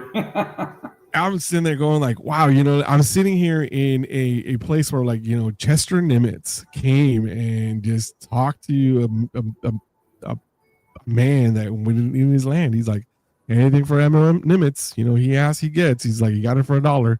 So I don't know if he sold him the land or leased it. I don't remember that part, but obviously they got the military got that land, and they probably still just leased it. I'm sure the family still lives there. But like I said, that house is still up in the hill. It's the only house you can oversee from the hill, and just has the whole bay. And it's the coolest thing ever, man. I'm just like, wow, that's cool. So that's a great story. I know, and I have a little bit of those anecdotes here and there. I do all right. I should write a book one day and call it Nonsense. Perfect book. I know, right? Nonsense. I mean, it would be. I mean, my grandfather told me one time, "Yeah, you should write really write your biography." I was like, okay. I came here when I was 11, and went through the whole. How long ago have you been to Tijuana? 1990. Okay, so in '89, I crossed the border. My parents brought me here. When you get to San Isidro right now, all you see is like you have like Great Americas or the Plaza of the Americas, right? And it's like these outlets that you shop. It's like literally the last exit before you, right? And you see all these, now you'll see all these pillars that are all the way up, and you can't cross the border. And there's just pillars, and going all the way down the beach, right? All the way up the the road and all the way down to the beach. Now you see all these pillars, right? Okay, so during 1989, 1990, all those pillars before and all the development they have now was all farmland. A bunch of ranches were there, a bunch of different things were there, and so they were just there was shift change every 12 at midnight every night. So people would sit there from like 9 o'clock, 10 o'clock, waiting for midnight to strike so they can book it and go. Right, and if you get to the side, you better go, cross that. You see the signs on the freeway. Don't, families running. Well, we didn't run across it because it was the 5. I mean, this is the Interstate 5. We went underneath it. There was a like a not a sewer line, but it was like a for water. And then we went underneath it, and my dad was sitting on the other side on the Dunkin' Donuts, and we just hopped on the car and left. And about 5 minutes into the when he finally got onto the freeway, because out there it's not interstate, it's the freeway, they call it freeway. We got into the freeway, and then not even 5 minutes later he gets pulled over by the border patrol. And here we are, we are like, I'm the oldest. I was 11. My sister was 7. The one that follows me, she was 7. The other one was 5, and then the other one was like 1. She was still in my mom's arms. Well, I like my jeans were and my shoes were all muddy because we were coming through the farmland. It was there was just dirt and all kinds of stuff. And then we had just walked through the water, underneath the 5.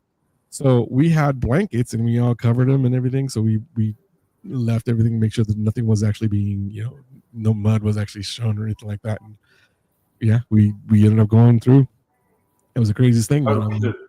Yeah, man, I was 11. They're like, do you have any reservations? Like, so when I did my citizenship test, like, do you have any reservations about bearing arms for the United States? And it's 2003. I'm in full uniform because I was in the military at this point. I was like, and the guy asked me, he's like, do you have any reservations about joining the military? And I was like, no, none. Here I am, like, I have my full awards and everything. He's like, look, man, he's like, I know, I have to ask. I'm like, I get it. And he's like, but I appreciate your candor. It was just funny. He's gotta hate asking that question. Oh yeah, especially a bunch of other guys. So I wasn't the only one that actually got sworn in during that time, because it was like, I shit you not, it was like probably 100 people. And I was next to a guy. He actually was a Marine. It was like, he was a Filipino, and it was like right after the Iraq War had started. And so we were talking about it. He's like, hey, you're right, man. He's like, you come back? He's like, yeah. He's like, my buddy's still in the hospital. He got shrapnel. And he's like, so we were talking about, I was like, yeah, is he okay? Like, did he lose any limbs? He's like, and he kind of like pauses and he laughs. He's like, yeah, he's like, he lost something. I was like, what? He's like, he lost his nuts. Oh, no. That shrapnel got. He's like, I feel terrible laughing about it, but it's funny. He's like, not funny, but it's funny. I'm like, oh my God, you're right. It's like, it's one of those things. You're like, oh no. You hate for everybody but him. Yeah, we're like, oh, that's not cool, But yeah, it was about 100 people that actually ended up being getting their citizenship during the same day I did, and it was cool, cool experience. The fact that there were so many military members that actually were able to get their citizenship through that time. It was just it was cool. So big shout out to my buddy Caleb. He just joined us on TikTok. Thanks, Caleb, for joining. Appreciate you. Thanks for making it a part of your day today. The Battle Rhythm podcast. So, all right, let's get back to the questions. I already asked you about your favorite military. Well, I gave you three years, but I really wasn't expecting limits from you. Yeah, that'd be my favorite one. Okay. Besides Chester Puller. Well, yeah, but that's not even again. Chester Nimitz and Chester Puller. What do they have in common? Chesters. I hope they weren't the other one. No, but Chester Puller was actually. It's still the highest. The most decorated Marine, right? Yes, today. Sir. Today, yeah. Yep. Let's see. He was another. I'm thinking because, in your opinion, obviously you know quite a bit about military history and obviously Marine history. What would you consider the most successful or the most historic battle for a Marine? The most historic or the most successful? Yes. Most historic. Let's go with most historic first. You know, I would say, boy, because I mean, we had some crazy shit in Desert Storm. We had the biggest Marine Corps tank-on-tank battle in history. So that was a pretty cool event for me because I was there. Yeah. But I don't know if well, it's been 30 years, so yeah, it is kind of historic or history. So at our Iwo Jima. Good pull. Yeah, Iwo Jima would be the best one. I was actually thinking the Frozen Chosen, the reservoir. No, you can't beat raising the flag on Mount Suribachi. Okay, I agree with you there. However, 8,000 American troops to 100,000 Chinese, and that's how it's always been in the Marine Corps. He still had, I mean, they probably still had muskets. But they're probably throwing rocks at each other. Yeah. Well, actually, they were frozen freaking Tootsie Rolls. That's what it was. Yeah, no kidding. That's pretty good, using those Tootsie Rolls to plug bullet holes. I like that. Yeah, no shit, right? Like they heat it up just for a little bit and be like, you know what? This is gonna be it right here. Yep, this will save your life. That's crazy. All right.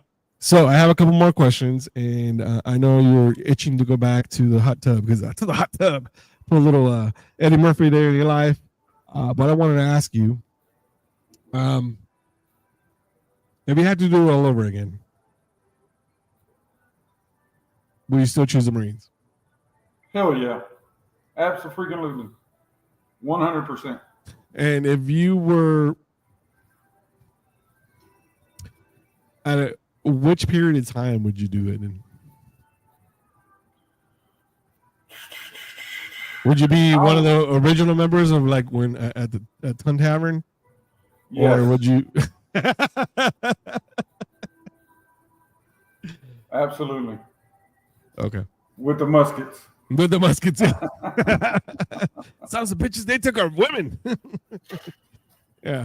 No, that's cool. I mean, you know, everybody has their thing. I think for me, if I had to do it all over again, I think I would do it.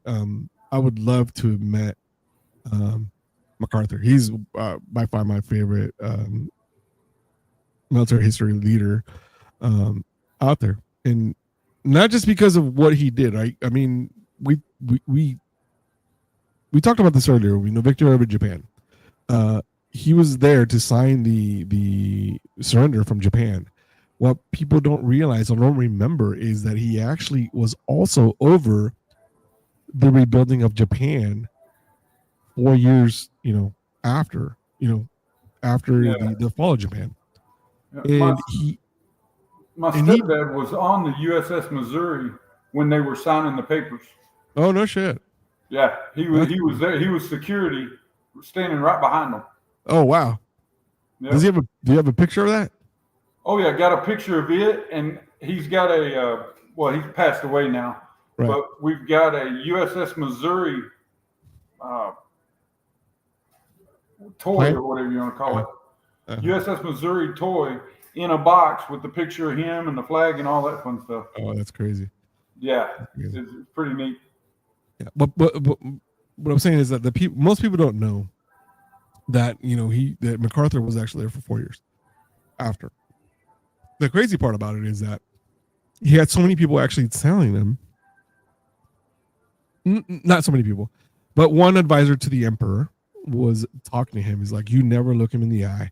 You never do this. You never do that. So a lot of things that they were not supposed to, because the emperor was actually, believed to have been, or people believed that he was like a god, and nothing that you can do anything like that. do not shake his hand. Everything that they told him not to do, he did. And he's like, well, what? He's still a man. He still puts his damn clothes, one leg at a time. And obviously, the emperor felt dignified or embarrassed, I guess you could say, humbled in so many ways. But the fact that, to me, that MacArthur was so headstrong in that moment, I think it showed the Japanese people that they needed to be strong during that time, because obviously the emperor felt defeated. But because of that, I think he needed to be. They showed him a lot, and that's just how I feel about it. And I may be wrong, but I don't think he did that. It was crazy because in the movie that I was about to say James Earl Jones, Tommy Lee Jones portrayed him. Man.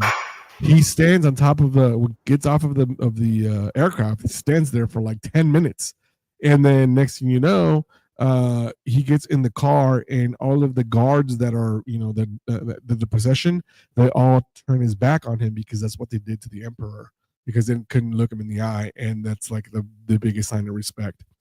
Great movie. I wish I knew the name of it, but historically, I think that was pretty accurate as to how they portrayed MacArthur. And I mean, he's just got so many great lines. It's like, Vini Vidi Vici, I came, I saw, I conquered. And he's like, I will be back to the Philippines. He went back to the Philippines. And then my favorite of all time is when he's sitting in front of Congress talking about his time at the academy, at the Annapolis. Sorry, Annapolis is the Navy. He's sitting at the U.S. Army Academy, and he says, when I was a young cadet, I used to hear these songs right before we went to bed, and he used to say, "A soldier never dies; he just fades away." And he said that right as he was retiring, and he came out of Congress, and that just sealed the legacy of such a great military leader, that it was just awesome. And that's why I really enjoyed reading about him and learning a lot about him. And a lot of people may disagree with me, but I think that was he was probably one of the greatest allied commanders that we had, and obviously he was one of the very few 5-star generals that we had. So. Well, you didn't ask me who I wanted to go back and meet. Hell, I'd want to go back and meet Chesty Puller, of course. I'd want to go back and serve with that man. Me and him had a good time. I think you would probably like make him regret some things. Just like, shit, this guy could outdrink me, for one. All right. So I didn't ask you that. You're right. I didn't. And I apologize. I completely lost it there. 1 point for Lynn. But I do want to ask you about if you had the chance, right, to go back, and we already talked about what era, would you go back as an enlisted, or would you go back as an officer? I'd go back enlisted. Really? Yeah. Just because you get to do some more cool shit? Well, absolutely all the cool shit you get to do. But I'd rather be boots on the ground than sitting in the rear with the gear sending out orders. And I know there's a few officers on the ground, but you want to lead the troops. I'd rather lead them from the front than the back. Yeah, I mean, there's nothing wrong with that. A lot of people, they switch career fields because that's really what it is at that point, and the fact that they went from an enlisted into an officer makes them even that better of an officer, because they know exactly what they're, they makes them a Marine's Marine or a soldier, because they know what it takes and what they're doing. And I think absolutely, no doubt about it. The better leaders the military has had. So, all right. So with that said, sir, I am thankful that you were able to join us today. And if you were looking for Mitch Fuller to be here tonight, I apologize. He had some family emergency that he needs to tend to, so he will be rescheduling with him later on in the month. So hopefully he'll be able to join us. But I have had so much fun with Lynn today. And it was a nonsense type of show. And I love those because it's really nothing scripted. Not like I script anything. But I do have some really good memories about some of these shows because these are, to me, they're the most memorable because they just have so much fun. And it's not so structured about, you're like, oh, so you're done. Then, yeah. None of those are, not that I'm saying that I've hated every show. It's just some shows are easier to conduct than some other ones. I'm just saying. So, with that said, ladies and gentlemen, Lynn, thank you so much. You have any final thoughts for our viewers today? Nope, just get out to your local VFW and get involved. Now, you do realize that I have a big following in the European area. A lot of different people from the European countries are listening, so I know we have a lot of patriots out that way. Also in the Philippines as well. So what would you tell those guys to actually get involved, right? Absolutely. Go down to your local VFW. They've got them in every part of the country. Philippines, Thailand, Korea, you name it. There's a VFW post there. Go down and get involved with them. Join. Yes. The more the merrier, because we need those numbers to be effective in Congress. And if anybody was listening to me today, please, let's start a, not a GoFundMe, but let's start a petition about getting some of these career politicians out in term limits and not have them have their own, full benefits after 2 years. Somebody hear me out. Let's do it because we need to do that. That's just BS that a 19-year-old kid that goes in, does not have a retirement. Why should they? Absolutely. So that is my thought of the day. That is my final thought. Thank you all for listening to the Battle Rhythm Podcast here on Voice of the Radio and Television, Voice of the People Radio and Television Network, BUC Digital, and also on Patriot Radio. And I am thankful for each and every one of you. I will see you guys next week. Lynn, I will see you on September 14th at the VFW 10429's Run with the V event of the 5K, and there will be hot dogs, and more than likely there will be some Mexican style hot dogs because I just told him about this, and he is going to be doing this. And I'm telling you what, if you're supposed to put the grilled onions and bell peppers on this. Awesome. Yep. Oh, so good. I'm hungry. We can handle that. Oh yeah. Oh yeah. So I will send you the recipe for these. And once again, thank you guys for listening to the Battle Rhythm Podcast here on Voice of the People Radio and Television Network. We will be back next week on Tuesday at September 9th at 9 p.m. Eastern with another new guest and another new show. So please stand by, and I will see you guys later. Thank you so much for being here with us tonight. It was a pleasure being your host, and it's a great pleasure to be a great friend to Lynn Toomer. You are a friend of the shows. Anytime you want to come back, please do so. All you got to do is just call me, and I will evade your calls. Will do, brother. All right, man. Thanks a lot. We'll see you guys soon. Thanks so much. Enjoy your vacation in Broken Bow, Oklahoma. And yeah, just do that. Just enjoy it.